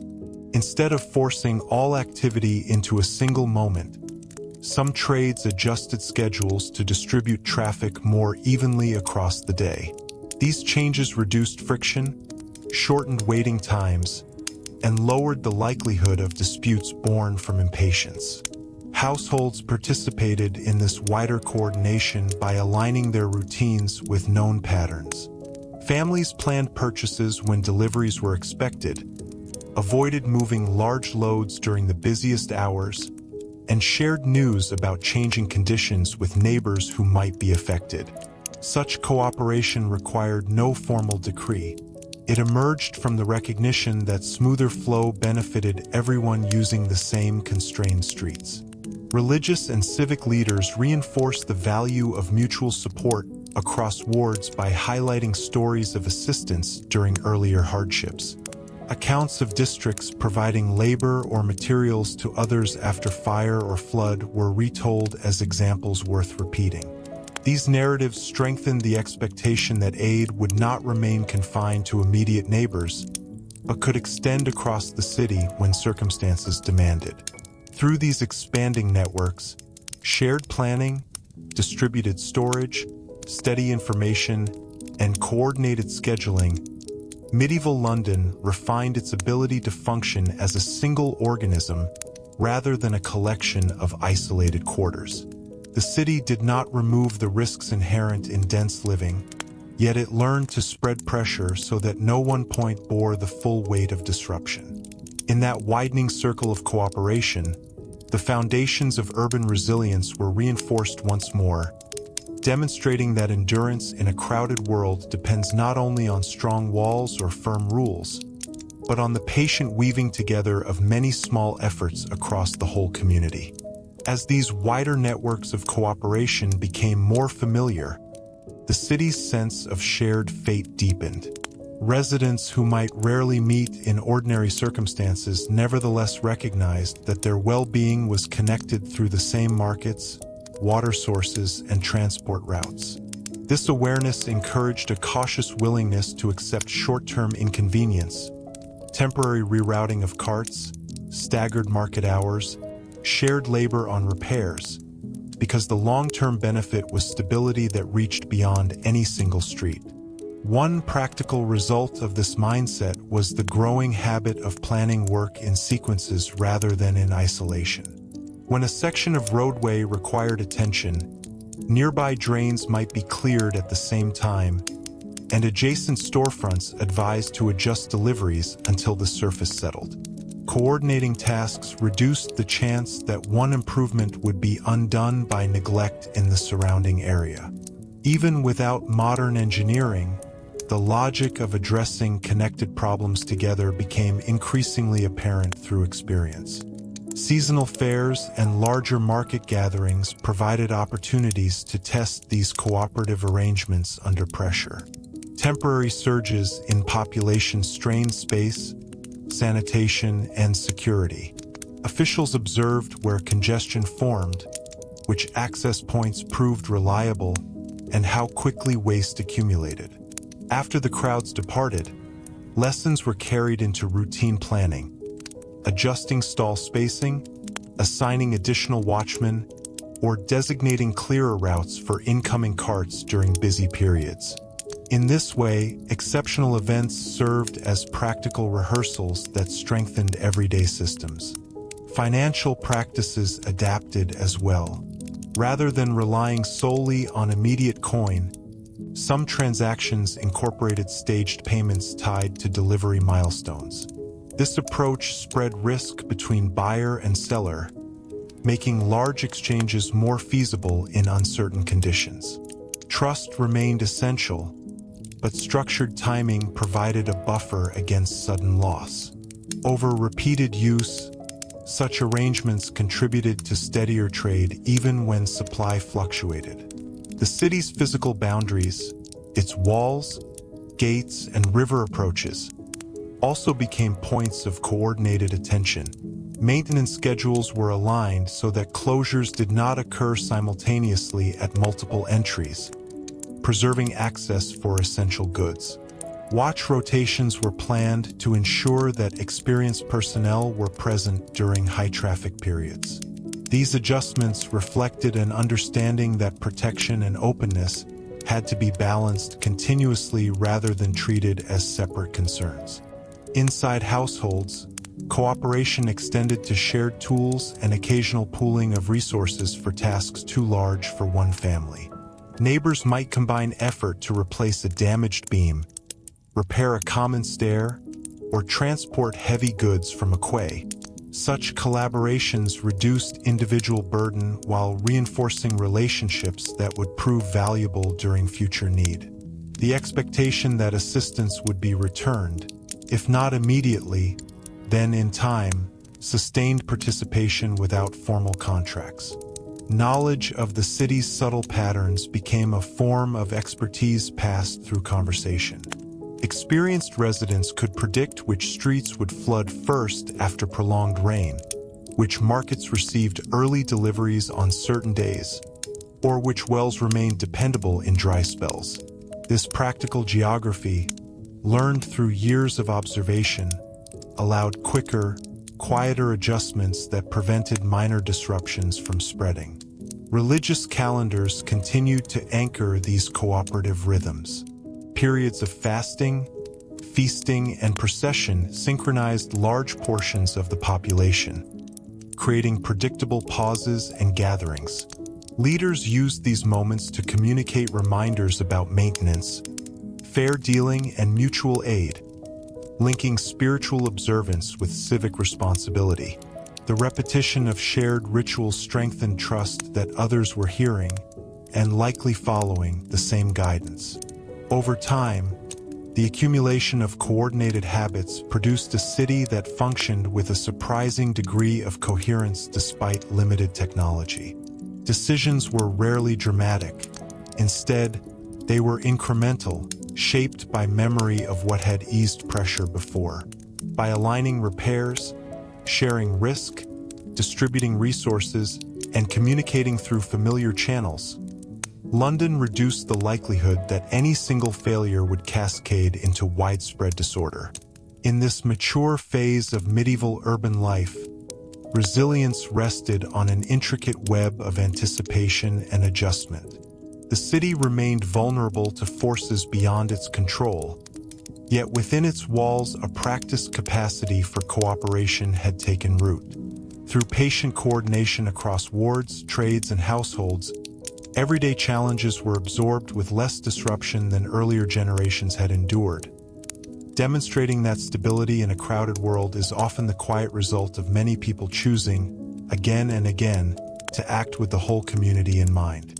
As this habit of acting with the wider community in mind became more deeply ingrained, the city's leadership began to place greater emphasis on continuity between one administration and the next.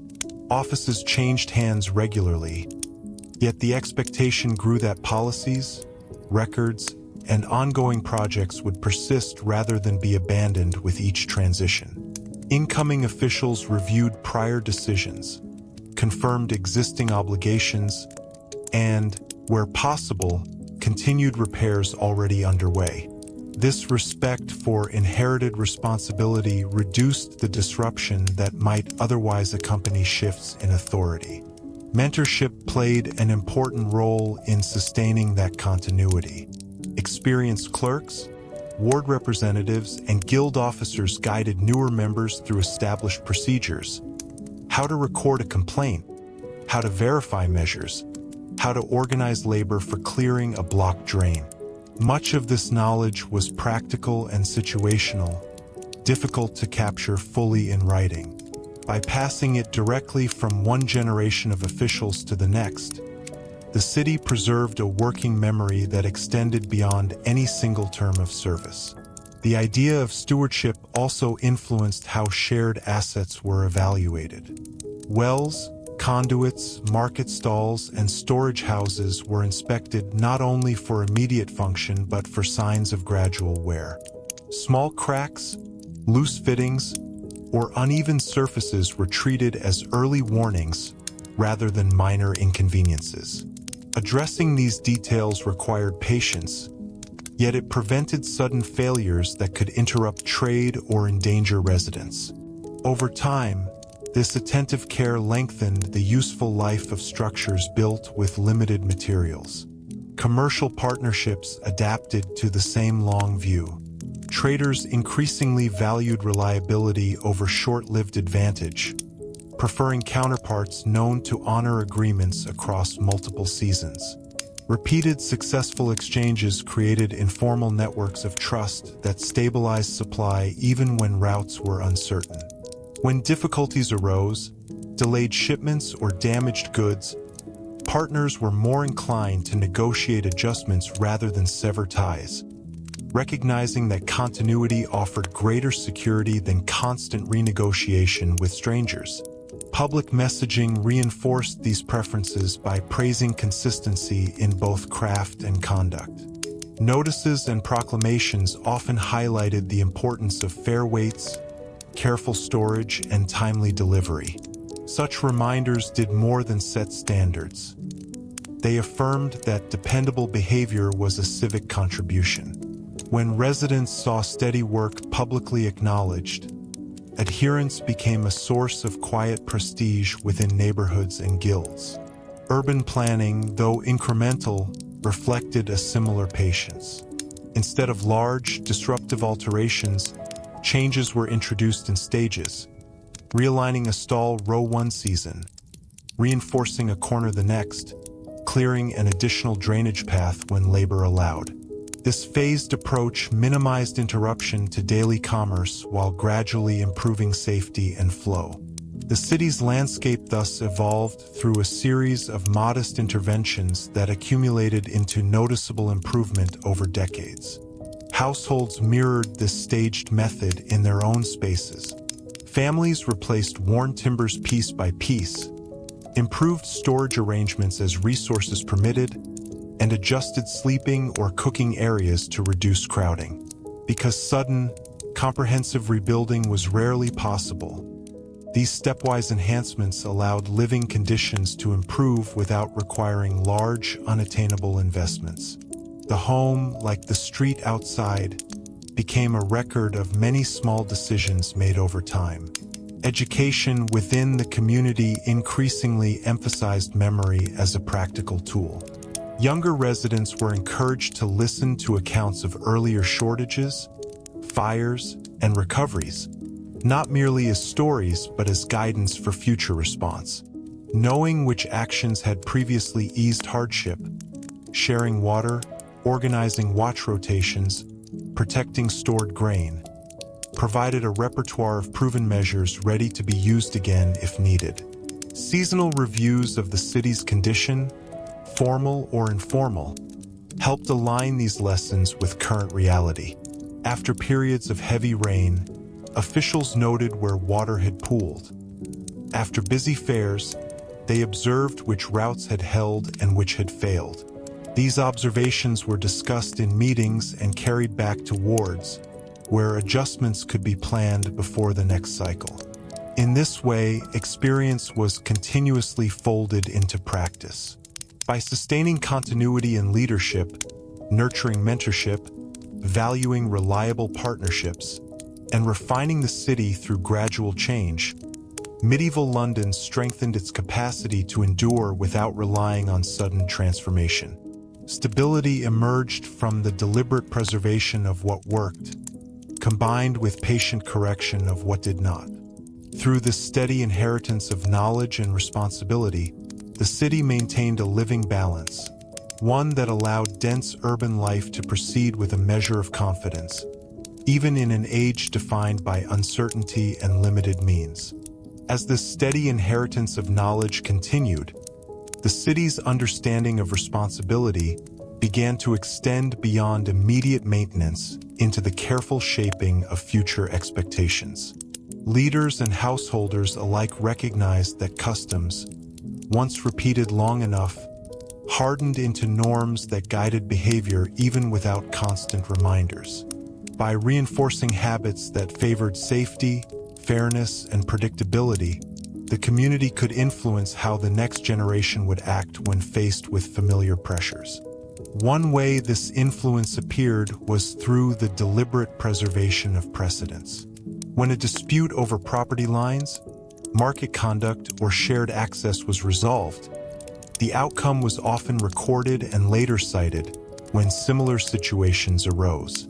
Over time, these accumulated decisions formed a practical framework that reduced uncertainty. Residents learned not only what the rules were, but how they had been applied before, which encouraged solutions that aligned with established practice rather than impulsive reaction. Apprenticeships contributed significantly to this transmission of norms. Young people entering a trade did not simply acquire technical skills. They absorbed expectations about honesty in measurement, care in storage, and respect for agreed schedules. Masters understood that their reputation depended on the behavior of those they trained, so instruction included the reasoning behind routines, why tools were cleaned, why materials were inspected, why records were kept. This context transformed repetition into understanding, making it more likely that good habits would persist when apprentices eventually worked independently. Civic rituals also reinforced continuity by marking moments when responsibility visibly passed from one set of hands to another. The confirmation of new ward officials, the renewal of guild officers, or the acknowledgement of completed public works reminded observers that stewardship was an ongoing chain rather than a single achievement. Even modest ceremonies created a sense that each generation was receiving something worth preserving and was expected to leave it no worse for those who followed.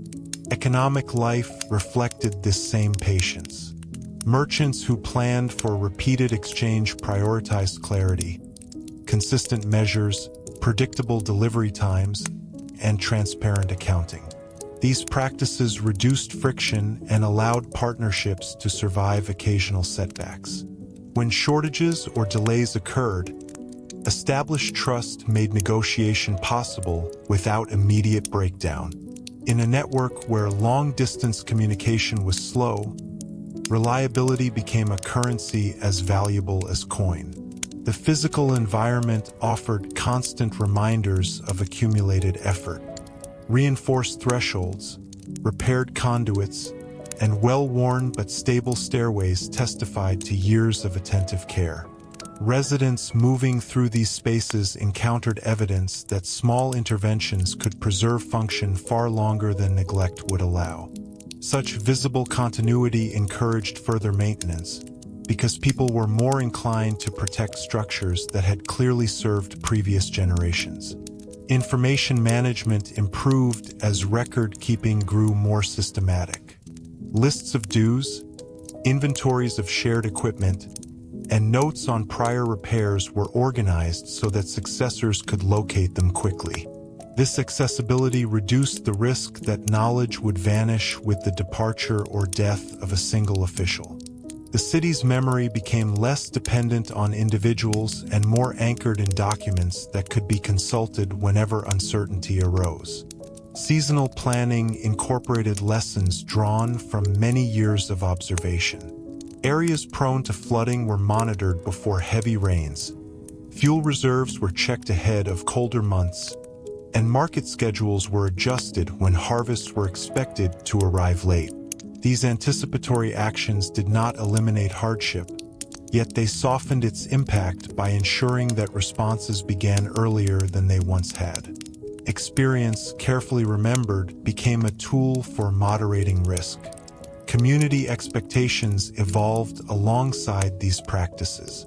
Residents came to assume that shared spaces would be tended, that disputes would follow known procedures, and that warnings, whether from bells or messengers, would carry recognizable meaning. Predictability reduced anxiety in a setting where true security was impossible. When people trusted that others would respond in familiar ways, cooperation required less persuasion. Over decades, the cumulative effect of preserved precedent, disciplined training, visible maintenance, and accessible records was a city better able to carry its past forward without becoming trapped by it. Medieval London remained subject to fire, disease, and economic fluctuation, yet it possessed a growing capacity to adapt without losing coherence. By shaping customs intentionally and passing them on with care, its inhabitants transformed fragile routines into durable institutions, quiet frameworks that allowed dense urban life to continue with steadiness, even as each new generation faced uncertainties that could never be fully predicted. As these durable institutions settled into the background of everyday life, the city's attention gradually turned toward refining how different parts of the urban system interacted with one another. Earlier efforts had focused on preserving individual practices, keeping drains clear, maintaining fair measures, organizing watches.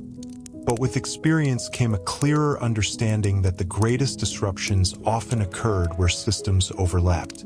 A block street could delay food deliveries, which might raise prices, which in turn could strain relations in the market. Recognizing these chains of consequence encouraged a more integrated approach to routine governance. Officials and guild representatives increasingly compared notes about how decisions in one area affected another. If new stall placements improved access for customers but created congestion for carts, adjustments followed.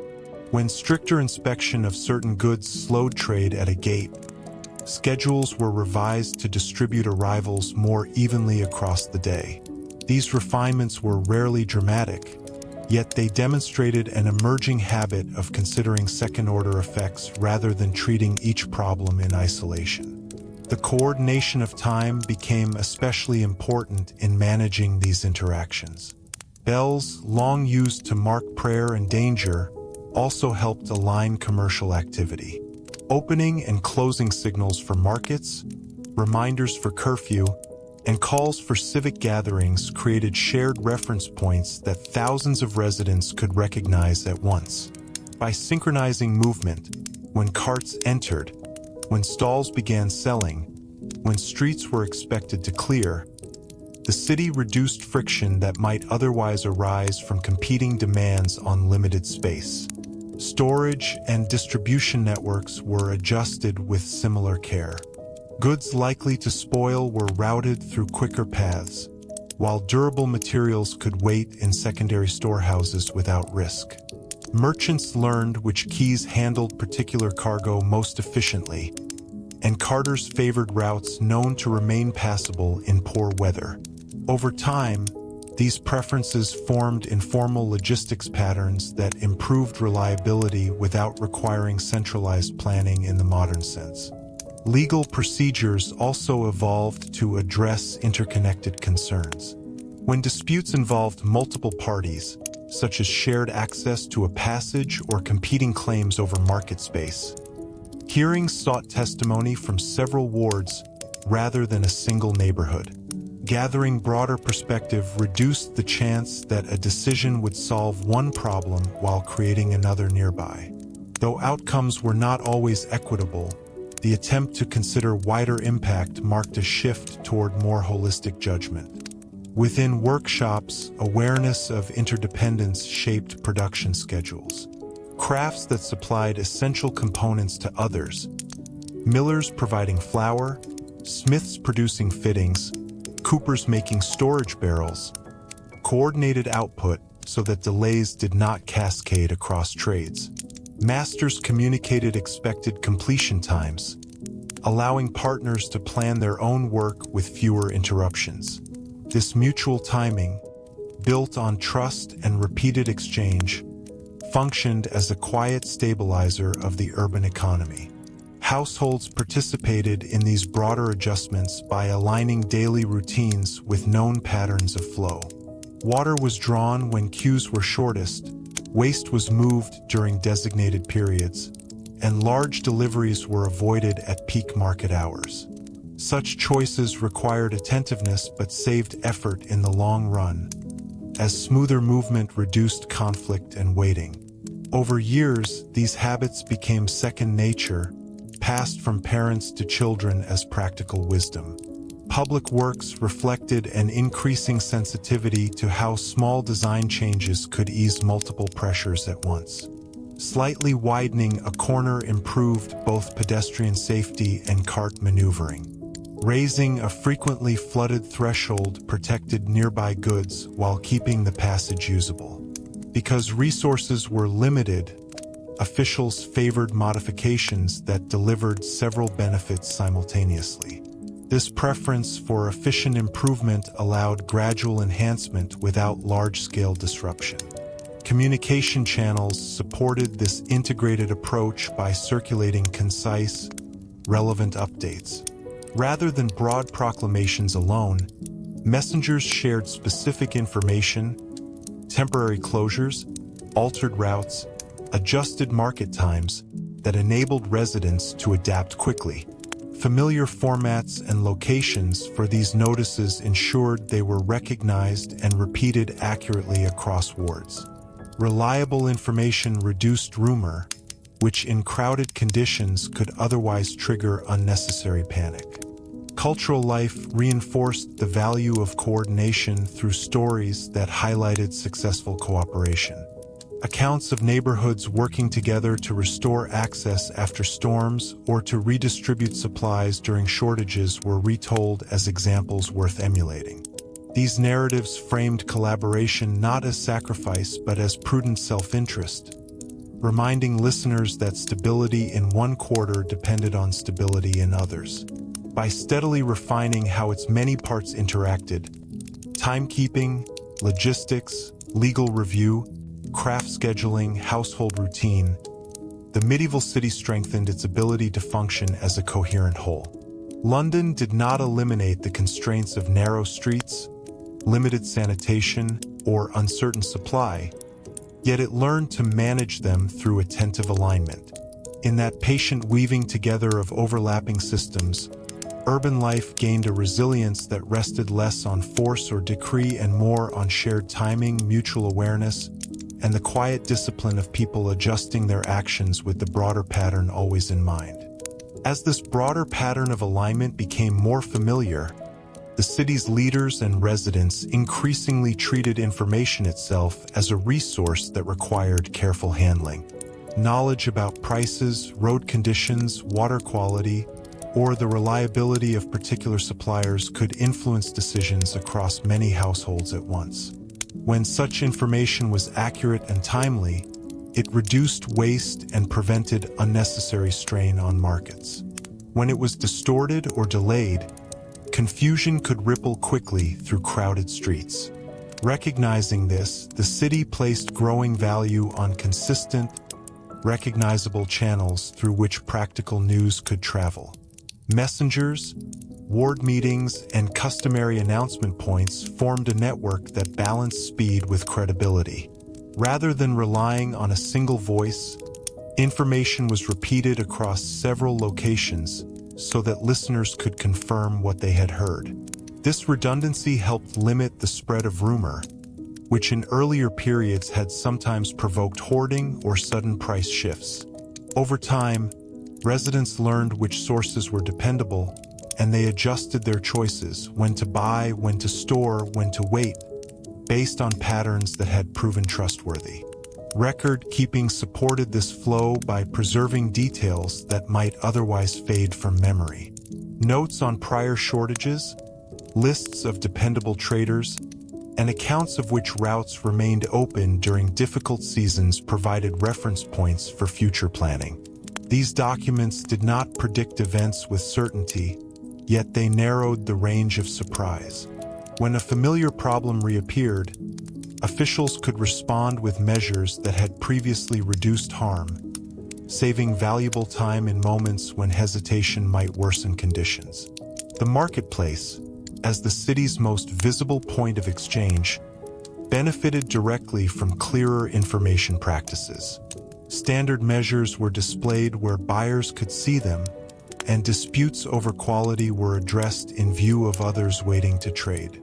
Transparency did not eliminate disagreement, but it reassured participants that transactions followed recognizable rules. This confidence encouraged steady participation, which in turn stabilized supply and demand across the day. Guild networks extended the reach of reliable knowledge beyond individual stalls. Members shared updates about material availability, transport delays, or changing preferences among customers. Because these exchanges occurred within relationships built over years, reports carried weight even without written proof. Craftsmen could adjust production, shifting from one grade of cloth to another, or timing batches to coincide with expected deliveries, reducing the risk of unsold goods or wasted labor. Households engaged with this information ecosystem in practical ways. Families listened for announcements, compared observations with neighbors, and adjusted routines to match current conditions. If a particular well was temporarily unreliable, they shifted to another source. If certain foods were scarce, meals changed accordingly. These small adaptations, multiplied across thousands of homes, eased pressure on any single point in the system. Urban space itself was arranged to support clear communication. Notice boards, church doors, and busy corners served as predictable places where updates would appear or be read aloud. Familiarity with these locations meant residents did not need to search for guidance during uncertainty. They already knew where to listen. The consistency of place reinforced the consistency of message. Legal processes also relied on shared information. Witness testimony, written rolls, and public acknowledgement of decisions created a trail that could be consulted when similar cases arose. This continuity reduced the likelihood that judgments would contradict earlier rulings without explanation. Even when outcomes were contested, the existence of a visible record provided a foundation for further negotiation rather than immediate conflict. Seasonal gatherings, fairs, religious observances, civic meetings offered moments to refresh collective awareness. Leaders used these occasions to summarize recent changes, remind residents of ongoing responsibilities, and highlight practices that had proven effective. Because many people were present at once, messages spread quickly and with less distortion than through informal rumor alone. Through the steady cultivation of reliable channels, spoken, written, and observed, the medieval city transformed information into a stabilizing force. Accurate knowledge allowed merchants to plan, officials to prioritize, and households to adapt without panic. London remained exposed to sudden events, yet it increasingly possessed the means to interpret them with context rather than confusion. In this environment, resilience depended not only on walls, watches, or regulations, but on the patient circulation of trustworthy details that helped thousands of individuals coordinate their choices within the same narrow streets.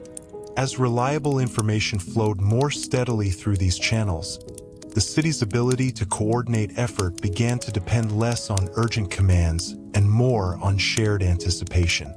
Residents who understood the usual sequence of events, when deliveries arrived, when inspections occurred, when streets were cleared, could prepare in advance without waiting for instruction.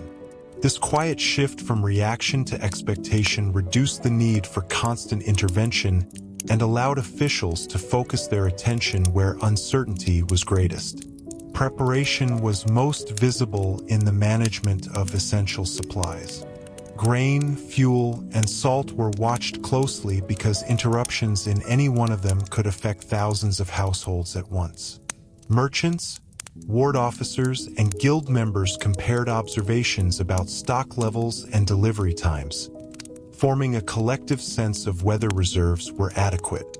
When signs pointed to tightening supply, adjustments were made gradually, purchases spaced out, storage checked, alternative sources considered, so that scarcity did not arrive as a sudden shock. The handling of space within the city reflected similar foresight. Lanes known to become congested during peak trading hours were kept clearer of obstacles, and temporary structures were positioned with attention to how crowds typically moved. Even minor decisions, where to stack barrels, how far a stall might extend, were influenced by memory of past bottlenecks. Over years, these accumulated choices shaped pathways that, while still narrow, functioned with fewer daily interruptions. Labor was organized with an eye toward continuity as well. Tasks that could be completed during quieter periods, repairing shutters, reinforcing hinges, clearing side drains, were scheduled when demand on workers was lower. This distribution of effort prevented essential maintenance from competing directly with the busiest moments of trade. By spreading work across the calendar, the city reduced the likelihood that necessary repairs would be postponed until failure forced urgent action.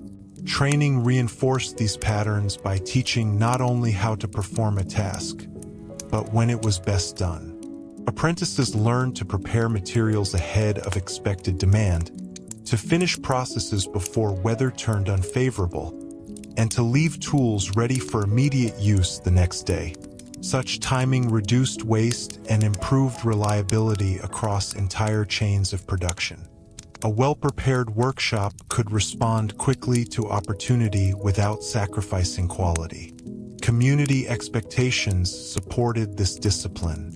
Neighbors anticipated that fires would be checked before nightfall, that refuse would be moved during customary hours, and that shared passages would remain usable. Because most residents followed these routines, deviations stood out quickly and could be corrected with minimal conflict. Predictability itself became a form of protection, limiting the spread of small problems into wider disruption. Public announcements gradually shifted from urgent warnings toward periodic reminders that refreshed collective memory. Instead of reacting only after trouble appeared, officials reiterated known practices, maintain clear gutters, present honest measures, secure loose materials, so that attention did not fade. The repetition may have seemed ordinary, yet it sustained habits that prevented many incidents from arising at all.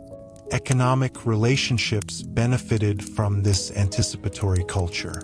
Traders timed shipments to coincide with known market rhythms, reducing idle storage and spoilage.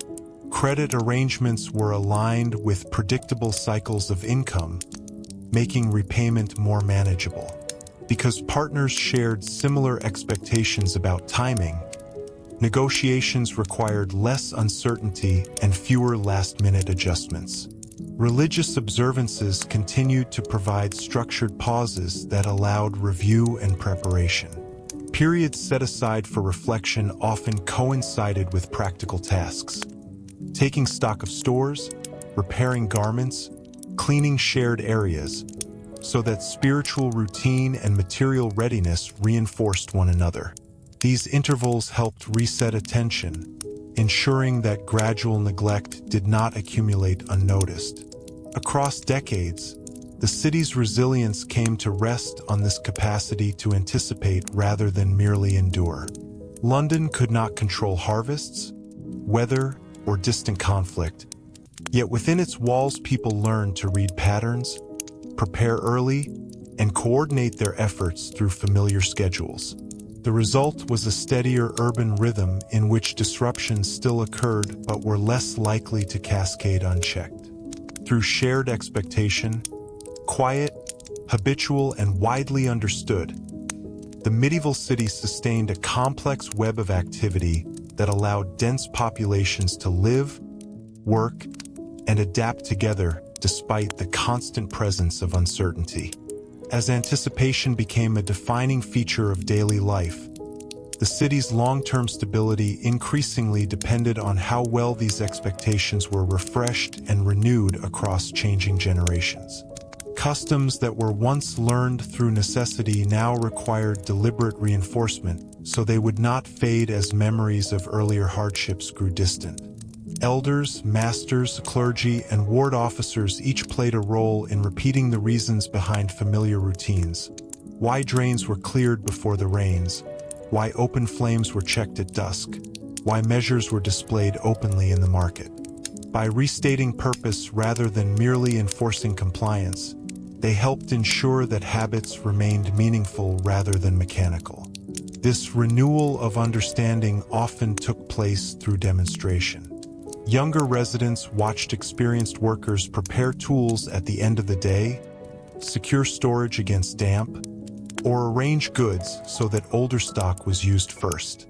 Seeing the practical benefits, fewer accidents, less spoilage, smoother trade, made the logic of these actions evident without lengthy explanation. Over time, imitation transformed into instinct, and the city's operating knowledge passed forward without requiring constant written instruction. Public spaces functioned as classrooms for these shared lessons. Market squares, churchyards, and guild halls were not only places of exchange but also venues where standards were displayed in action. Weights were tested in view of customers, disputes were mediated before onlookers, and repairs were carried out where passers-by could observe the process. Visibility reinforced trust. When people witnessed how decisions were made and how problems were addressed, confidence in the system grew, even among those who occasionally disagreed with outcomes. Seasonal gatherings provided natural moments to revisit collective priorities. At the close of a difficult winter or after a particularly busy fair, leaders summarized what had worked well and what required adjustment. These reflections were rarely abstract. They focused on tangible details: routes that had remained passable, storehouses that had protected supplies, schedules that reduced crowding. By tying memory to specific places and actions, the city turned experience into practical guidance for the next cycle. Economic resilience also benefited from this culture of review. Merchants compared notes on which partnerships had proven dependable during delays and which arrangements created unnecessary risk. Over repeated exchanges, networks formed that balanced opportunity with caution. Diversifying sources, staggering deliveries, and sharing storage space were strategies refined through conversation as much as through formal policy. The result was a trading environment that could absorb moderate shocks without collapsing into scarcity. Within households, reflection often followed moments of strain. A near fire, a spoiled batch of food, or a blocked passage prompted small changes, moving kindling farther from the hearth, improving ventilation, rearranging storage. These adjustments were modest, yet when repeated across many homes, they reduced the overall vulnerability of entire streets. Private learning, multiplied by thousands, produced public benefit without centralized direction. Record-keeping supported this ongoing refinement by capturing not only decisions but outcomes. Notes indicating which repairs lasted through several seasons or which market rules reduced disputes provided evidence for future choices. Officials who consulted these records were less likely to repeat ineffective measures. In this way, written memory acted as a quiet advisor, guiding policy with accumulated experience rather than immediate pressure alone. Communication practices evolved to emphasize clarity and brevity so that essential messages would be remembered accurately. Familiar phrasing, repeated at known locations, helped listeners carry information back to their neighbors without distortion.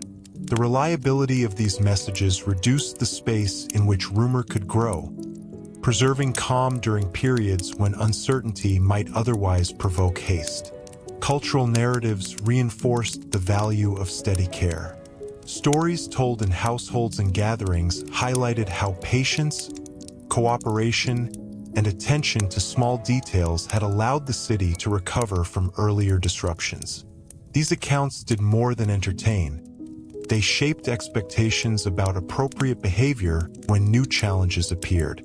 By presenting resilience as the result of ordinary diligence rather than heroic exception, they encouraged participation from everyone. Through this continuous cycle of demonstration, reflection, documentation, and storytelling, medieval London sustained the habits that underpinned its endurance. The city did not rely on a single reform or moment of transformation. Instead, it preserved stability by repeatedly renewing the knowledge that made crowded urban life workable. Knowledge expressed in clear measures, maintained spaces, dependable schedules, and shared memory. In that patient process of teaching and relearning, generation after generation inherited not only streets and buildings, but a living framework of practices that allowed them to navigate uncertainty with measured confidence. As these practices were renewed across successive generations, the city gradually developed a quieter but more enduring form of authority, one grounded less in visible enforcement and more in shared consent.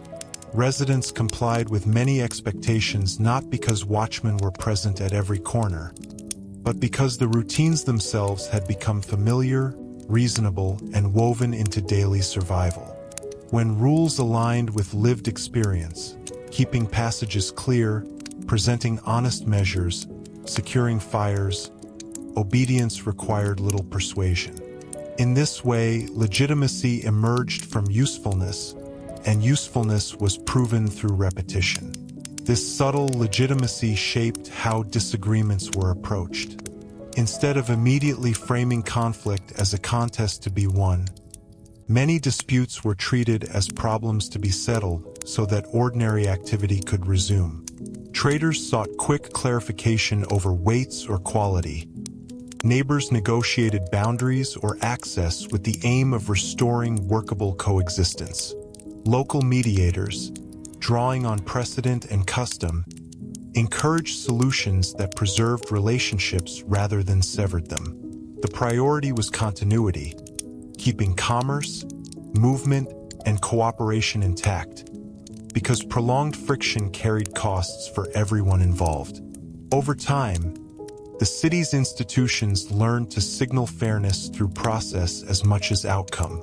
Hearings were held in recognizable places, decisions were spoken aloud, and records were kept where they could be consulted later. Even when judgments disappointed one party, the visibility of procedure helped limit escalation. People might accept an unfavorable result if they believed the same method would apply in future cases where their position might be stronger. Predictable process, therefore, became a stabilizing asset. Economic life continued to reward those who embodied this reliability. Craftsmen known for consistent quality attracted repeat customers. Merchants who honored delivery times secured better partnerships. Reputation traveled through markets and guild networks, shaping opportunity more effectively than occasional profit gained through deception. Because word of misconduct spread quickly in close quarters, most participants found long-term steadiness preferable to short-lived advantage. Trust, once earned, functioned as a quiet currency that reduced the need for constant verification. The physical city reflected these values through spaces designed for shared oversight. Open-fronted stalls, visible weighing tables, and commonly used meeting points allowed many eyes to observe ordinary transactions. This collective visibility discouraged malpractice without requiring heavy intervention. It also reassured customers that standards were being maintained, encouraging continued participation in the market's daily rhythm. Households contributed to this atmosphere by modeling dependable behavior within their immediate surroundings. Doors were secured at customary hours, refuse moved during expected periods, and small repairs addressed before they inconvenienced others. Such actions signaled respect for neighbors' time and safety. In densely packed streets, courtesy had practical consequences. A single neglected hazard could disrupt an entire row of homes. Over years, these gestures formed an unspoken etiquette that smoothed interaction among people who shared limited space. Religious instruction reinforced the connection between integrity and community welfare. Teachings that praised honest trade, measured speech, and care for common goods aligned moral aspiration with everyday necessity. When ethical guidance matched practical benefit, adherence became easier to sustain. The result was not universal virtue, but a general tendency toward behaviors that reduced conflict and preserved cooperation. Seasonal reviews and public reminders helped recalibrate expectations when circumstances changed. After a harsh winter or an unusually busy trading period, officials and guild leaders reiterated standards that might have slipped under strain. By acknowledging difficulty while restating shared goals, they restored attention without assigning widespread blame. This approach preserved morale and encouraged renewed participation in routines that had previously proven effective. Information continued to circulate through trusted channels, allowing residents to distinguish between verified updates and idle rumor. When people believed that accurate news would reach them in time, they felt less pressure to act on hearsay. Calm decision-making, supported by credible communication, prevented many small disturbances from compounding into larger crises. Through these intertwined forces, legitimacy rooted in usefulness, disputes guided by continuity, reputation rewarding reliability, and visibility reinforcing fairness, the medieval city sustained order with relatively modest means. London did not eliminate tension or inequality, yet it cultivated a civic environment where cooperation was the default because it worked. Stability emerged not from constant coercion, but from the widespread recognition that shared routines protected everyone's livelihood. In that recognition, patiently reinforced across years of experience, the city found a durable foundation for urban life capable of enduring uncertainty without losing its essential coherence. As these practices were renewed across successive generations, the city gradually developed a quieter but more enduring form of authority, one grounded less in visible enforcement and more in shared consent. Residents complied with many expectations not because watchmen were present at every corner, but because the routines themselves had become familiar, reasonable, and woven into daily survival. When rules aligned with lived experience, keeping passages clear, presenting honest measures, securing fires, obedience required little persuasion. In this way, legitimacy emerged from usefulness, and usefulness was proven through repetition. This subtle legitimacy shaped how disagreements were approached. Instead of immediately framing conflict as a contest to be won, many disputes were treated as problems to be settled so that ordinary activity could resume. Traders sought quick clarification over weights or quality. Neighbors negotiated boundaries or access with the aim of restoring workable coexistence. Local mediators, drawing on precedent and custom, encouraged solutions that preserved relationships rather than severed them. The priority was continuity, keeping commerce, movement, and cooperation intact, because prolonged friction carried costs for everyone involved. Over time, the city's institutions learned to signal fairness through process as much as outcome. Hearings were held in recognizable places, decisions were spoken aloud, and records were kept where they could be consulted later. Even when judgments disappointed one party, the visibility of procedure helped limit escalation. People might accept an unfavorable result if they believed the same method would apply in future cases where their position might be stronger.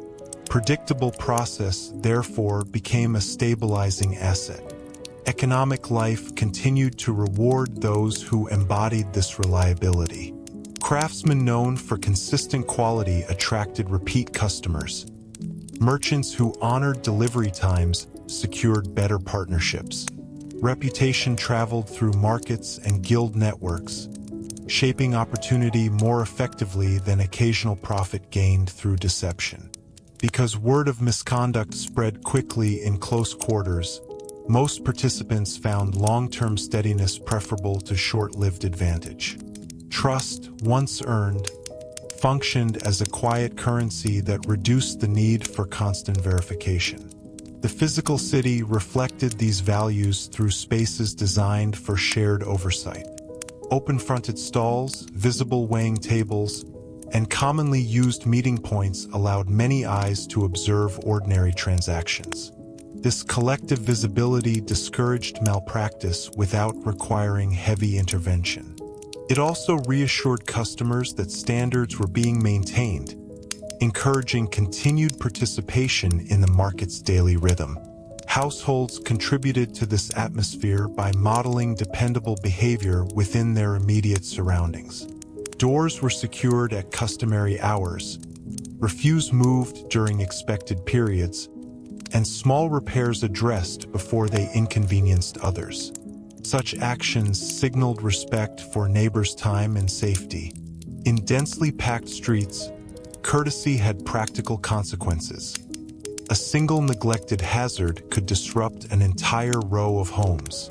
Over years, these gestures formed an unspoken etiquette that smoothed interaction among people who shared limited space. Religious instruction reinforced the connection between integrity and community welfare. Teachings that praised honest trade, measured speech, and care for common goods aligned moral aspiration with everyday necessity. When ethical guidance matched practical benefit, adherence became easier to sustain. The result was not universal virtue, but a general tendency toward behaviors that reduced conflict and preserved cooperation. Seasonal reviews and public reminders helped recalibrate expectations when circumstances changed. After a harsh winter or an unusually busy trading period, officials and guild leaders reiterated standards that might have slipped under strain. By acknowledging difficulty while restating shared goals, they restored attention without assigning widespread blame. This approach preserved morale and encouraged renewed participation in routines that had previously proven effective. Information continued to circulate through trusted channels, allowing residents to distinguish between verified updates and idle rumor. When people believed that accurate news would reach them in time, they felt less pressure to act on hearsay. Calm decision-making, supported by credible communication, prevented many small disturbances from compounding into larger crises. Through these intertwined forces, legitimacy rooted in usefulness, disputes guided by continuity, reputation rewarding reliability, and visibility reinforcing fairness, the medieval city sustained order with relatively modest means. London did not eliminate tension or inequality, yet it cultivated a civic environment where cooperation was the default because it worked. Stability emerged not from constant coercion, but from the widespread recognition that shared routines protected everyone's livelihood. In that recognition, patiently reinforced across years of experience, the city found a durable foundation for urban life capable of enduring uncertainty without losing its essential coherence. As this durable foundation held, the city's attention increasingly turned toward preserving balance between growth and restraint. London continued to attract newcomers, apprentices seeking training, traders pursuing opportunity, laborers drawn by the promise of steady work. Each arrival brought energy and skill, but also added pressure to streets, wells, markets, and housing. The challenge was not to prevent change, which was impossible, but to absorb it without unsettling the routines that kept daily life workable. To manage this, established residents relied on familiar processes for integrating strangers into existing networks. Newcomers were often introduced through known sponsors, masters, relatives, or fellow countrymen, whose reputations extended a measure of trust. This practice reduced anonymity, allowing the community to place individuals within recognizable lines of responsibility. When expectations were clear from the outset where to trade, how to present goods, when to observe curfew, adjustment happened with less friction. Guild structures played a central role in this absorption. By controlling entry into certain trades, they paced the growth of workshops so that supply did not wildly exceed demand. Training periods ensured that new workers learned not only techniques but also the standards of conduct that protected the city's broader reputation. While such controls could limit opportunity, they also prevented sudden surges that might destabilize prices or overwhelm shared resources. Housing patterns adapted gradually as well.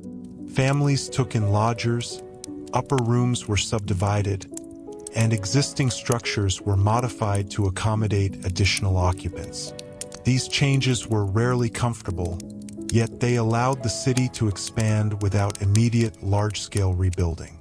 At the same time, ward officials monitored overcrowded spaces more closely, aware that excessive density increased the risk of fire and disease. Small adjustments, improving ventilation, clearing passages, regulating storage, helped offset some of these pressures. Markets responded to population shifts by extending operating hours or redistributing certain trades across multiple locations. Spreading activity reduced congestion at peak times and allowed customers to access essentials without prolonged queues. Merchants learned to stagger deliveries, arriving earlier or later depending on which lanes could best handle traffic. These timing strategies, refined through observation, kept commerce moving even as numbers grew. Water and waste management required particular vigilance under expansion. Additional users strained wells and conduits, making regular inspection more important. Where possible, alternative sources were brought into use, and schedules for drawing water were informally adjusted to prevent conflict. Waste removal routines were reinforced so that increased volume did not accumulate in already narrow streets.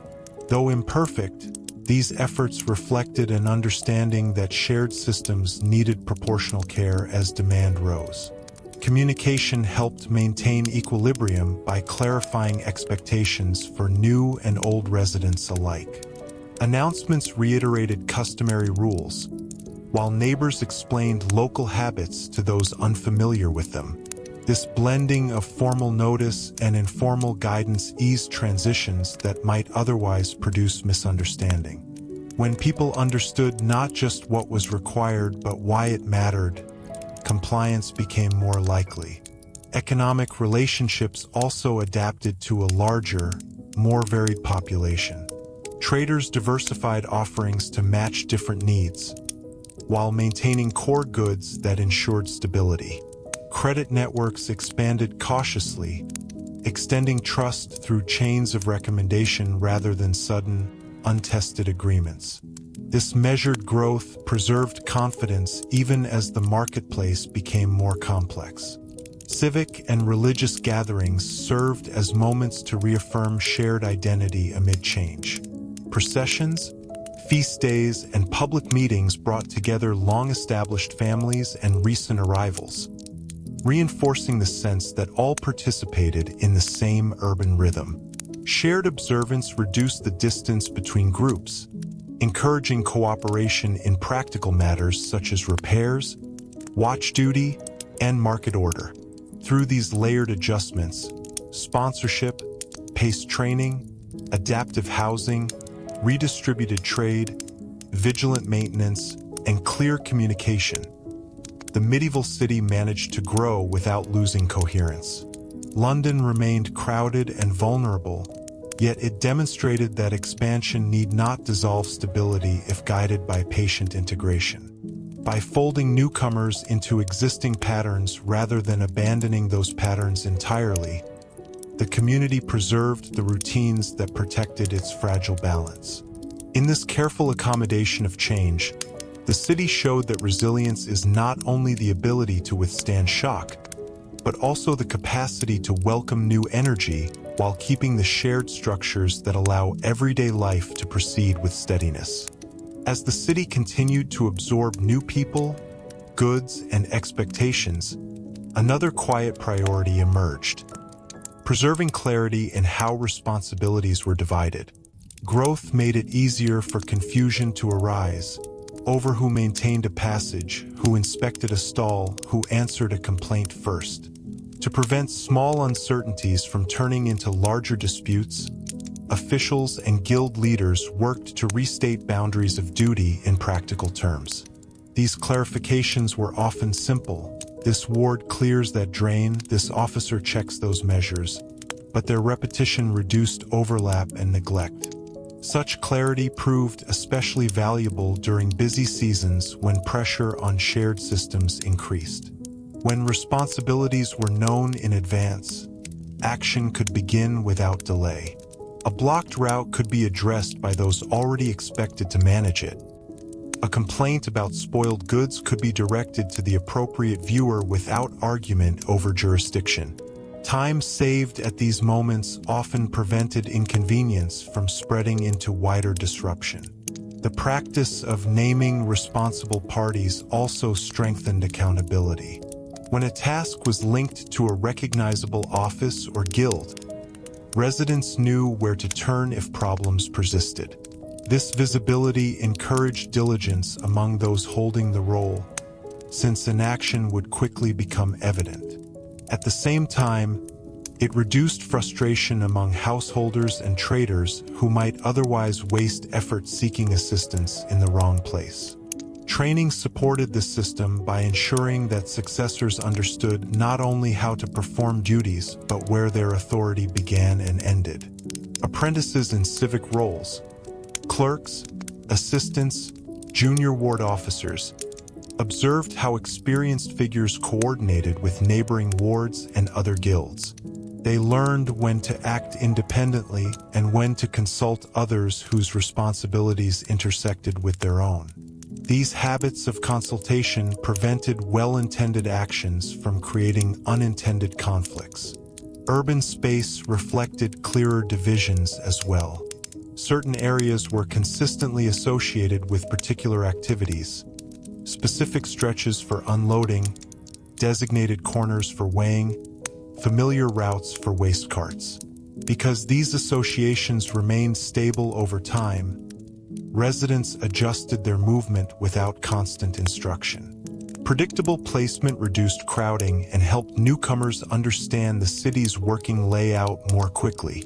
Economic exchanges benefited from defined roles within each transaction. Sellers presented goods according to expected standards, buyers inspected using known measures, and officials intervened only when disagreement arose. This structure allowed most trade to proceed smoothly without constant oversight. When intervention was necessary, it followed a sequence people recognized, limiting the chance that a dispute would escalate through misunderstanding of procedure. Households mirrored these patterns internally. Tasks were distributed: who fetched water, who tended the hearth, who managed storage, so that essential duties were not overlooked during busy periods. Clear roles within the home reduced daily friction and ensured that preparation for nightfall or poor weather happened reliably. Across thousands of dwellings, these small efficiencies supported the broader stability of the streets outside. Communication reinforced boundaries of duty by repeating titles, locations, and times associated with each function. Announcements specified not only what must be done, but who would oversee it and when. Familiar phrasing helped listeners retain details accurately as they passed the message along. The result was a shared map of responsibility that existed in memory as much as in written record. Religious and civic teachings framed this clarity as a form of stewardship. Fulfilling one's assigned role, whether modest or prominent, was presented as service to the common good. This perspective elevated routine labor, encouraging individuals to take pride in tasks that might otherwise feel unnoticed. When many people treated their portion of responsibility seriously, gaps in the system became less frequent. Over time, the cumulative effect of defined duties, visible accountability, and practiced coordination was a city that could respond to everyday challenges with minimal confusion. London still faced scarcity, illness, and the unpredictability of trade, yet within its walls the question of who acts next was often already answered. That quiet readiness, built from clear roles understood across wards, guilds, and households, allowed problems to be addressed while still small. In this way, the preservation of simple, well-known responsibilities became another pillar of resilience, ensuring that as the city changed and grew, its essential functions continued with steadiness rather than hesitation. As these clearly understood responsibilities settled into routine, the city also began to value continuity in how knowledge was stored and retrieved. It was no longer enough that individuals remembered what to do. The community increasingly relied on places and objects that could hold memory when people moved, aged, or died. Chests of documents, marked rolls, and carefully kept account books became quiet anchors of institutional awareness. Their presence meant that decisions made years earlier could still guide action in the present, reducing the risk that hard-won lessons would vanish with a single generation. Clerks and record keepers developed habits that emphasized legibility and order. Entries were dated, margins used for later notes, and older records copied when materials began to deteriorate. These practices were time-consuming, yet they ensured that information remained usable rather than merely preserved.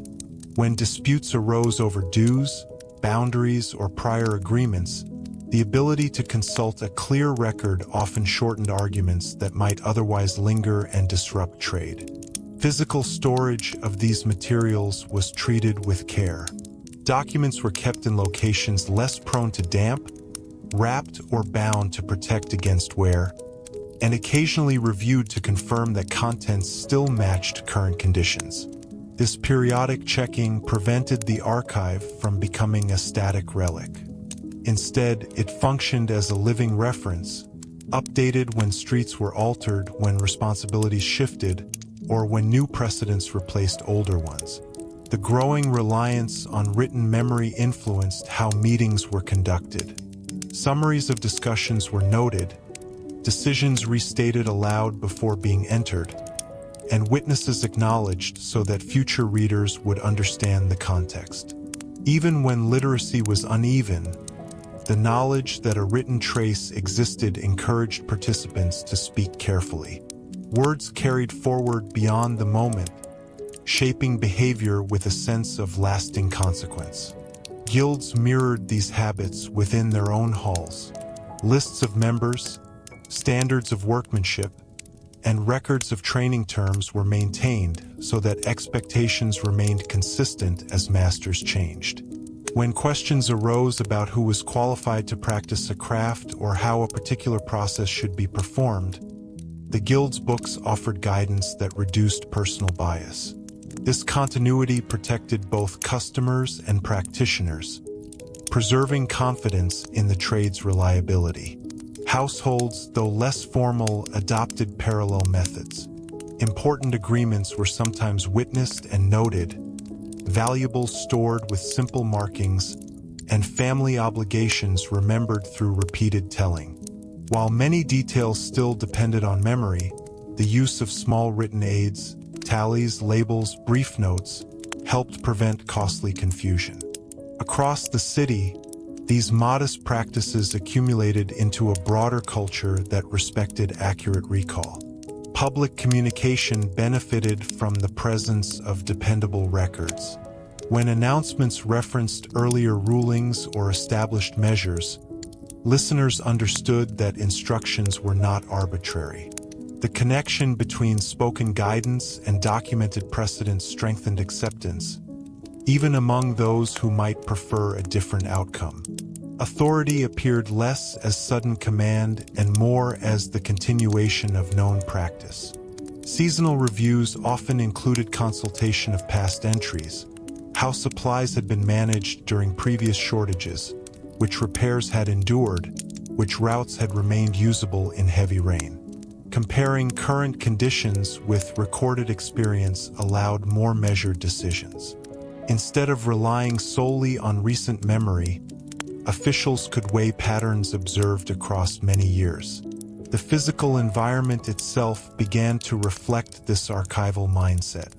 Markers indicating boundaries, standardized symbols on measures, and consistent signage at common gathering points acted as durable reminders of shared agreements. Even residents who never read the underlying documents could recognize these visual cues and adjust behavior accordingly. In this way, memory was distributed not only in books but in the streets and tools people used each day. Through the careful preservation of records, symbols, and routines, medieval London strengthened its ability to carry knowledge forward without distortion. The city still depended on human judgment, yet it increasingly supported that judgment with references that endured beyond individual lifetimes. This layered memory, written, spoken, and built into the landscape, reduced uncertainty and helped maintain continuity as populations shifted and circumstances changed. By treating information as something to be safeguarded as diligently as walls or wells, the community ensured that the lessons of past challenges remained available, guiding present choices and steadying the complex rhythms of urban life. As this layered memory became more dependable, the city gradually learned to use it not only for resolving disputes, but for planning improvements with greater confidence. When records showed that a particular crossing flooded each winter, attention could be directed toward reinforcing that stretch before the next season arrived. If notes revealed that certain market arrangements reduced quarrels in previous years, those patterns were repeated rather than replaced. In this way, documentation shifted from being a passive store of the past into an active guide for shaping the near future. Planning in the medieval city rarely took the form of sweeping redesign. Resources were limited, and daily life could not pause for large disruptions. Instead, improvements were sequenced. One section repaired this year, another adjusted when labor allowed, a third monitored to see whether earlier changes had achieved the desired effect. This measured pace allowed the city to learn from each step. If a modification proved helpful, it became part of routine. If it created new difficulty, it could be quietly reversed without widespread cost. The practice of sequencing also reduced strain on workers whose skills were needed across multiple tasks. Carpenters, masons, and carters could move from one small project to another without abandoning essential trade.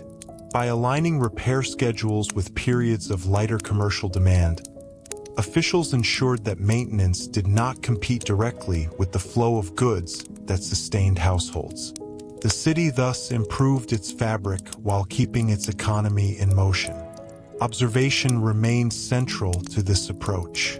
Ward representatives and experienced residents paid attention to how people actually used spaces after changes were introduced. Did carts turn more easily at a widened corner? Did water drain faster from a cleared channel? Did customers gather more evenly across repositioned stalls? These practical questions mattered more than abstract design. Decisions were judged by whether they made daily routines smoother for those who depended on them. Communication supported this iterative process by sharing results across wards. If one neighborhood found that a particular arrangement reduced congestion, others might adopt a similar pattern. Conversely, if an experiment caused confusion, the lesson traveled just as quickly, preventing repetition elsewhere. This quiet exchange of experience allowed the city to evolve through many small trials rather than a few risky overhauls. Economic actors adapted alongside these physical changes. Merchants adjusted delivery times to match improved routes, while craftsmen reorganized workspaces to take advantage of better light or airflow created by modest structural alterations. Because improvements were incremental, businesses could adapt without significant interruption. The cumulative effect was a gradual increase in efficiency that rarely appeared dramatic but was widely felt. Households participated in the same cycle of trial and refinement. A family might shift storage away from a damp wall after one difficult winter, then share that insight with neighbors facing similar conditions. Over years, such exchanges produced local wisdom tailored to specific streets and buildings. These micro-adjustments, repeated across thousands of homes, enhanced the resilience of entire districts without requiring central direction. Civic rituals occasionally marked the completion of notable works, not to celebrate grandeur, but to acknowledge collective effort. Public recognition of repaired conduits, stabilized embankments, or reorganized market spaces reminded residents that steady improvement was possible even with modest means. These moments reinforced patience, encouraging the expectation that progress would come through persistence rather than sudden transformation. The city's evolving landscape thus became a record of accumulated choices. Slightly straighter paths, sturdier thresholds, clearer signage, and more dependable drainage all testified to years of attentive care. None of these features alone solved the challenges of dense urban living, yet together they reduced friction in countless daily interactions, shortening delays, preventing accidents, and preserving scarce resources. Through this patient method, observe, adjust, record, and share, medieval London cultivated a practical form of planning grounded in experience. The city did not seek perfection, which remained beyond reach, but pursued steadiness. Fewer surprises, quicker recovery, and routines that functioned with less effort. By turning memory into guidance and guidance into small, testable actions, the community shaped an environment capable of supporting complex urban life across changing seasons and shifting generations. As these cycles of observation and adjustment continued, the city's leaders increasingly recognized that endurance depended not only on repairing what failed, but on preserving what already worked well. This awareness encouraged a habit of protection alongside improvement. Structures, routes, and practices that had proven reliable were treated with particular care so that experimentation elsewhere would not jeopardize the foundations of daily life. In effect, the city learned to separate areas suitable for cautious change from those that required stability above all else. This distinction appeared clearly in the handling of essential pathways. Streets that consistently supported the heaviest movement of food, fuel, and materials were maintained with priority. Even minor obstructions in these corridors were addressed quickly because their function extended beyond any single neighborhood. By keeping these routes dependable, the city ensured that trade and supply could continue even when secondary lanes fell into temporary disrepair. Markets followed a similar logic. Core locations where staple goods were exchanged remained anchored, while less critical trades were allowed to shift or expand into nearby spaces as demand fluctuated. This balance preserved familiarity for buyers seeking necessities while still providing room for new specialties to emerge. Over time, residents came to rely on certain places for predictable access, reducing uncertainty during periods of scarcity. The preservation of effective practices also shaped administrative routine. Procedures that had consistently resolved disputes or verified measures were repeated with minimal alteration. Officials understood that frequent changes in method could create confusion, even if the intention was improvement. By maintaining recognizable steps, how complaints were received, how inspections were conducted, how decisions were announced, the city protected trust built through long experience. Guild traditions reinforced this stability within trades. Techniques known to produce durable results were taught first, while variations were introduced only after apprentices demonstrated mastery of the basics.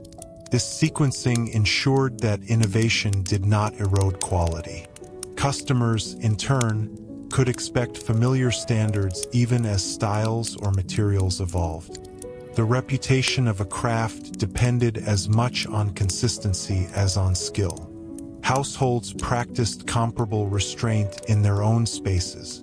Families often kept proven arrangements for storage, cooking, and sleeping rather than rearranging without clear benefit. When changes were made, adding a shelf, improving a vent, they were tested cautiously with attention to whether they genuinely reduced damp, smoke, or crowding. Practical success, not novelty, determined whether the adjustment became permanent. Communication played a role in safeguarding what worked by reminding residents which rules and locations were intentionally stable. Announcements distinguished between temporary measures, such as rerouted traffic during repairs, and long-standing expectations like curfew times or standard measures. This clarity prevented short-term changes from being mistaken for permanent shifts, reducing the risk of accidental noncompliance. Seasonal reviews often included not only a list of problems but also a recognition of systems that had functioned reliably. Wells that remained clean, routes that stayed passable, storehouses that protected grain. These successes were noted so that resources would continue to support them. Acknowledging effectiveness ensured that attention did not drift solely toward crises, preserving the quiet infrastructure of stability. Economic relationships benefited from this protective mindset. Long-standing partnerships were maintained even when new opportunities appeared, because proven reliability reduced risk. Merchants balanced experimentation with caution, testing unfamiliar goods in small quantities while sustaining dependable lines of supply. This approach allowed gradual adaptation without exposing households to sudden shortages or price shocks.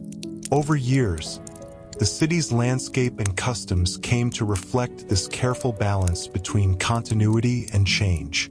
Certain bells, routes, procedures, and meeting places remained constant, forming a stable framework within which smaller adjustments could occur safely. Residents navigated daily life with confidence in these fixed points, knowing that not everything would shift at once. Through the deliberate preservation of what had already demonstrated value, medieval London strengthened its resilience against uncertainty. Improvement did not require abandoning the past. Instead, it depended on recognizing which inherited practices deserved protection. By guarding dependable pathways, familiar markets, trusted procedures, and proven household arrangements, the city ensured that innovation unfolded within a secure structure. In that measured balance, protecting the reliable while cautiously refining the rest, the urban community sustained a steady rhythm capable of supporting dense populations across changing conditions and unpredictable years. As this careful balance between preservation and cautious change became routine, the city's sense of collective responsibility expanded beyond immediate function toward the idea of legacy. Residents increasingly understood that the condition in which they left streets, wells, tools, and records would shape the ease or difficulty of life for those who followed. This awareness did not emerge from abstract philosophy, but from repeated experience. Neglected structures demanded costly repair later, while steady upkeep allowed future work to proceed without interruption. Over time, the notion of leaving things in good order became a practical ethic shared across trades and households. This ethic influenced how repairs were approached. When a beam was replaced or a conduit cleared, the aim was not merely to restore use for the present day, but to extend the interval before the next failure.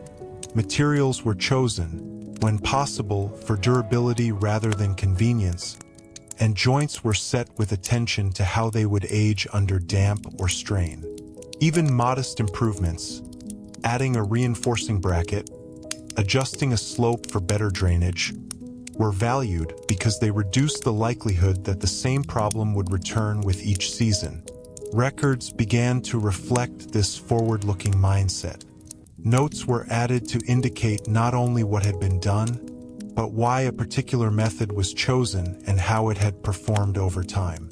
Future officials reading these entries could see which solutions endured and which required frequent revision. In this way, written memory evolved from a ledger of events into a guide for sustained stewardship, helping successive generations avoid repeating ineffective approaches. Training within guilds echoed this emphasis on legacy. Masters reminded apprentices that the quality of their work would be judged long after a customer left the shop. A well-made barrel that held its seal through many voyages, or a set of hinges that continued to move smoothly after years of use, enhanced the standing of the craft across the city. By linking personal reputation to long-term performance, guild culture encouraged careful workmanship that benefited people the maker might never meet. Public spaces carried visible signs of this accumulated care. Steps worn smooth but kept stable, thresholds repaired without altering familiar dimensions, and channels maintained so water flowed predictably. All signaled that previous residents had invested effort for the sake of continuity. These features fostered trust in the environment itself. When streets behaved as expected, draining where they should, remaining passable after rain, daily movement required less vigilance, freeing attention for other tasks. Households practiced legacy in quieter ways. Tools were passed from parent to child with instructions on maintenance. Storage chests were reinforced so they would survive repeated moves. Recipes for preserving food were refined and retold. Each small act extended usefulness across years, reducing dependence on uncertain replacement. Across thousands of homes, these habits created a buffer against sudden scarcity. Civic communication reinforced the value of leaving durable results. Announcements praised not only swift action but thorough completion. Repairs finished to standard, measures verified carefully, passages cleared fully rather than partially. By publicly recognizing diligence, leaders encouraged others to match that level of care. Over time, the expectation shifted from good enough for now to sound enough to last. Economic relationships also reflected concern for continuity.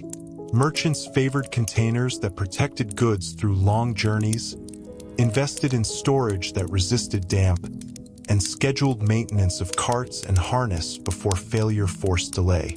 These precautions reduced losses that could ripple outward through prices and availability. Reliability in transport and storage thus became part of the city's broader resilience.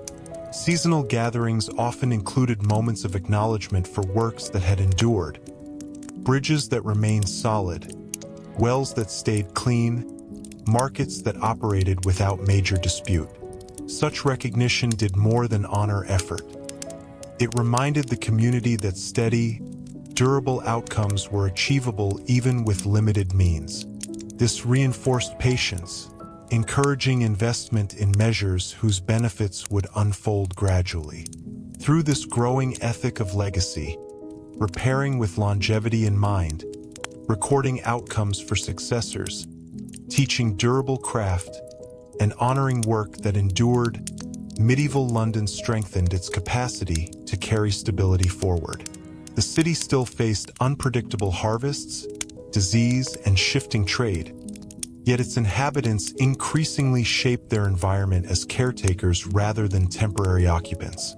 In that perspective, each generation became both beneficiary and guardian of the same fragile system, sustaining urban life not through grand transformation, but through the quiet determination to pass along streets, structures, and practices in better condition than they had found them.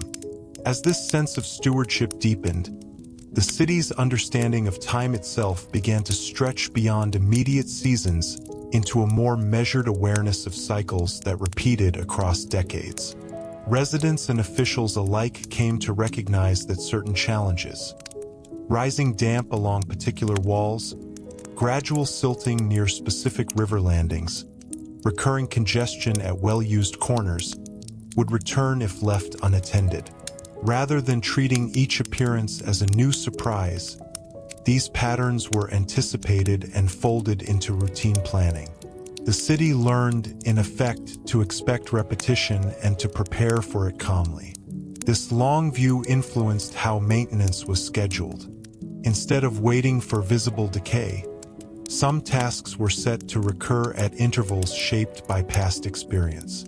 Gutters were cleared before heavy rains were likely, timber inspected after winters known to warp beams, and storage areas checked at the close of humid months.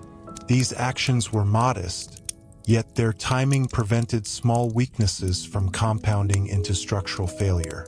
Predictable care reduced the need for urgent, disruptive repair that would have strained both labor and resources. Knowledge of these cycles was preserved through a blend of written note and shared memory.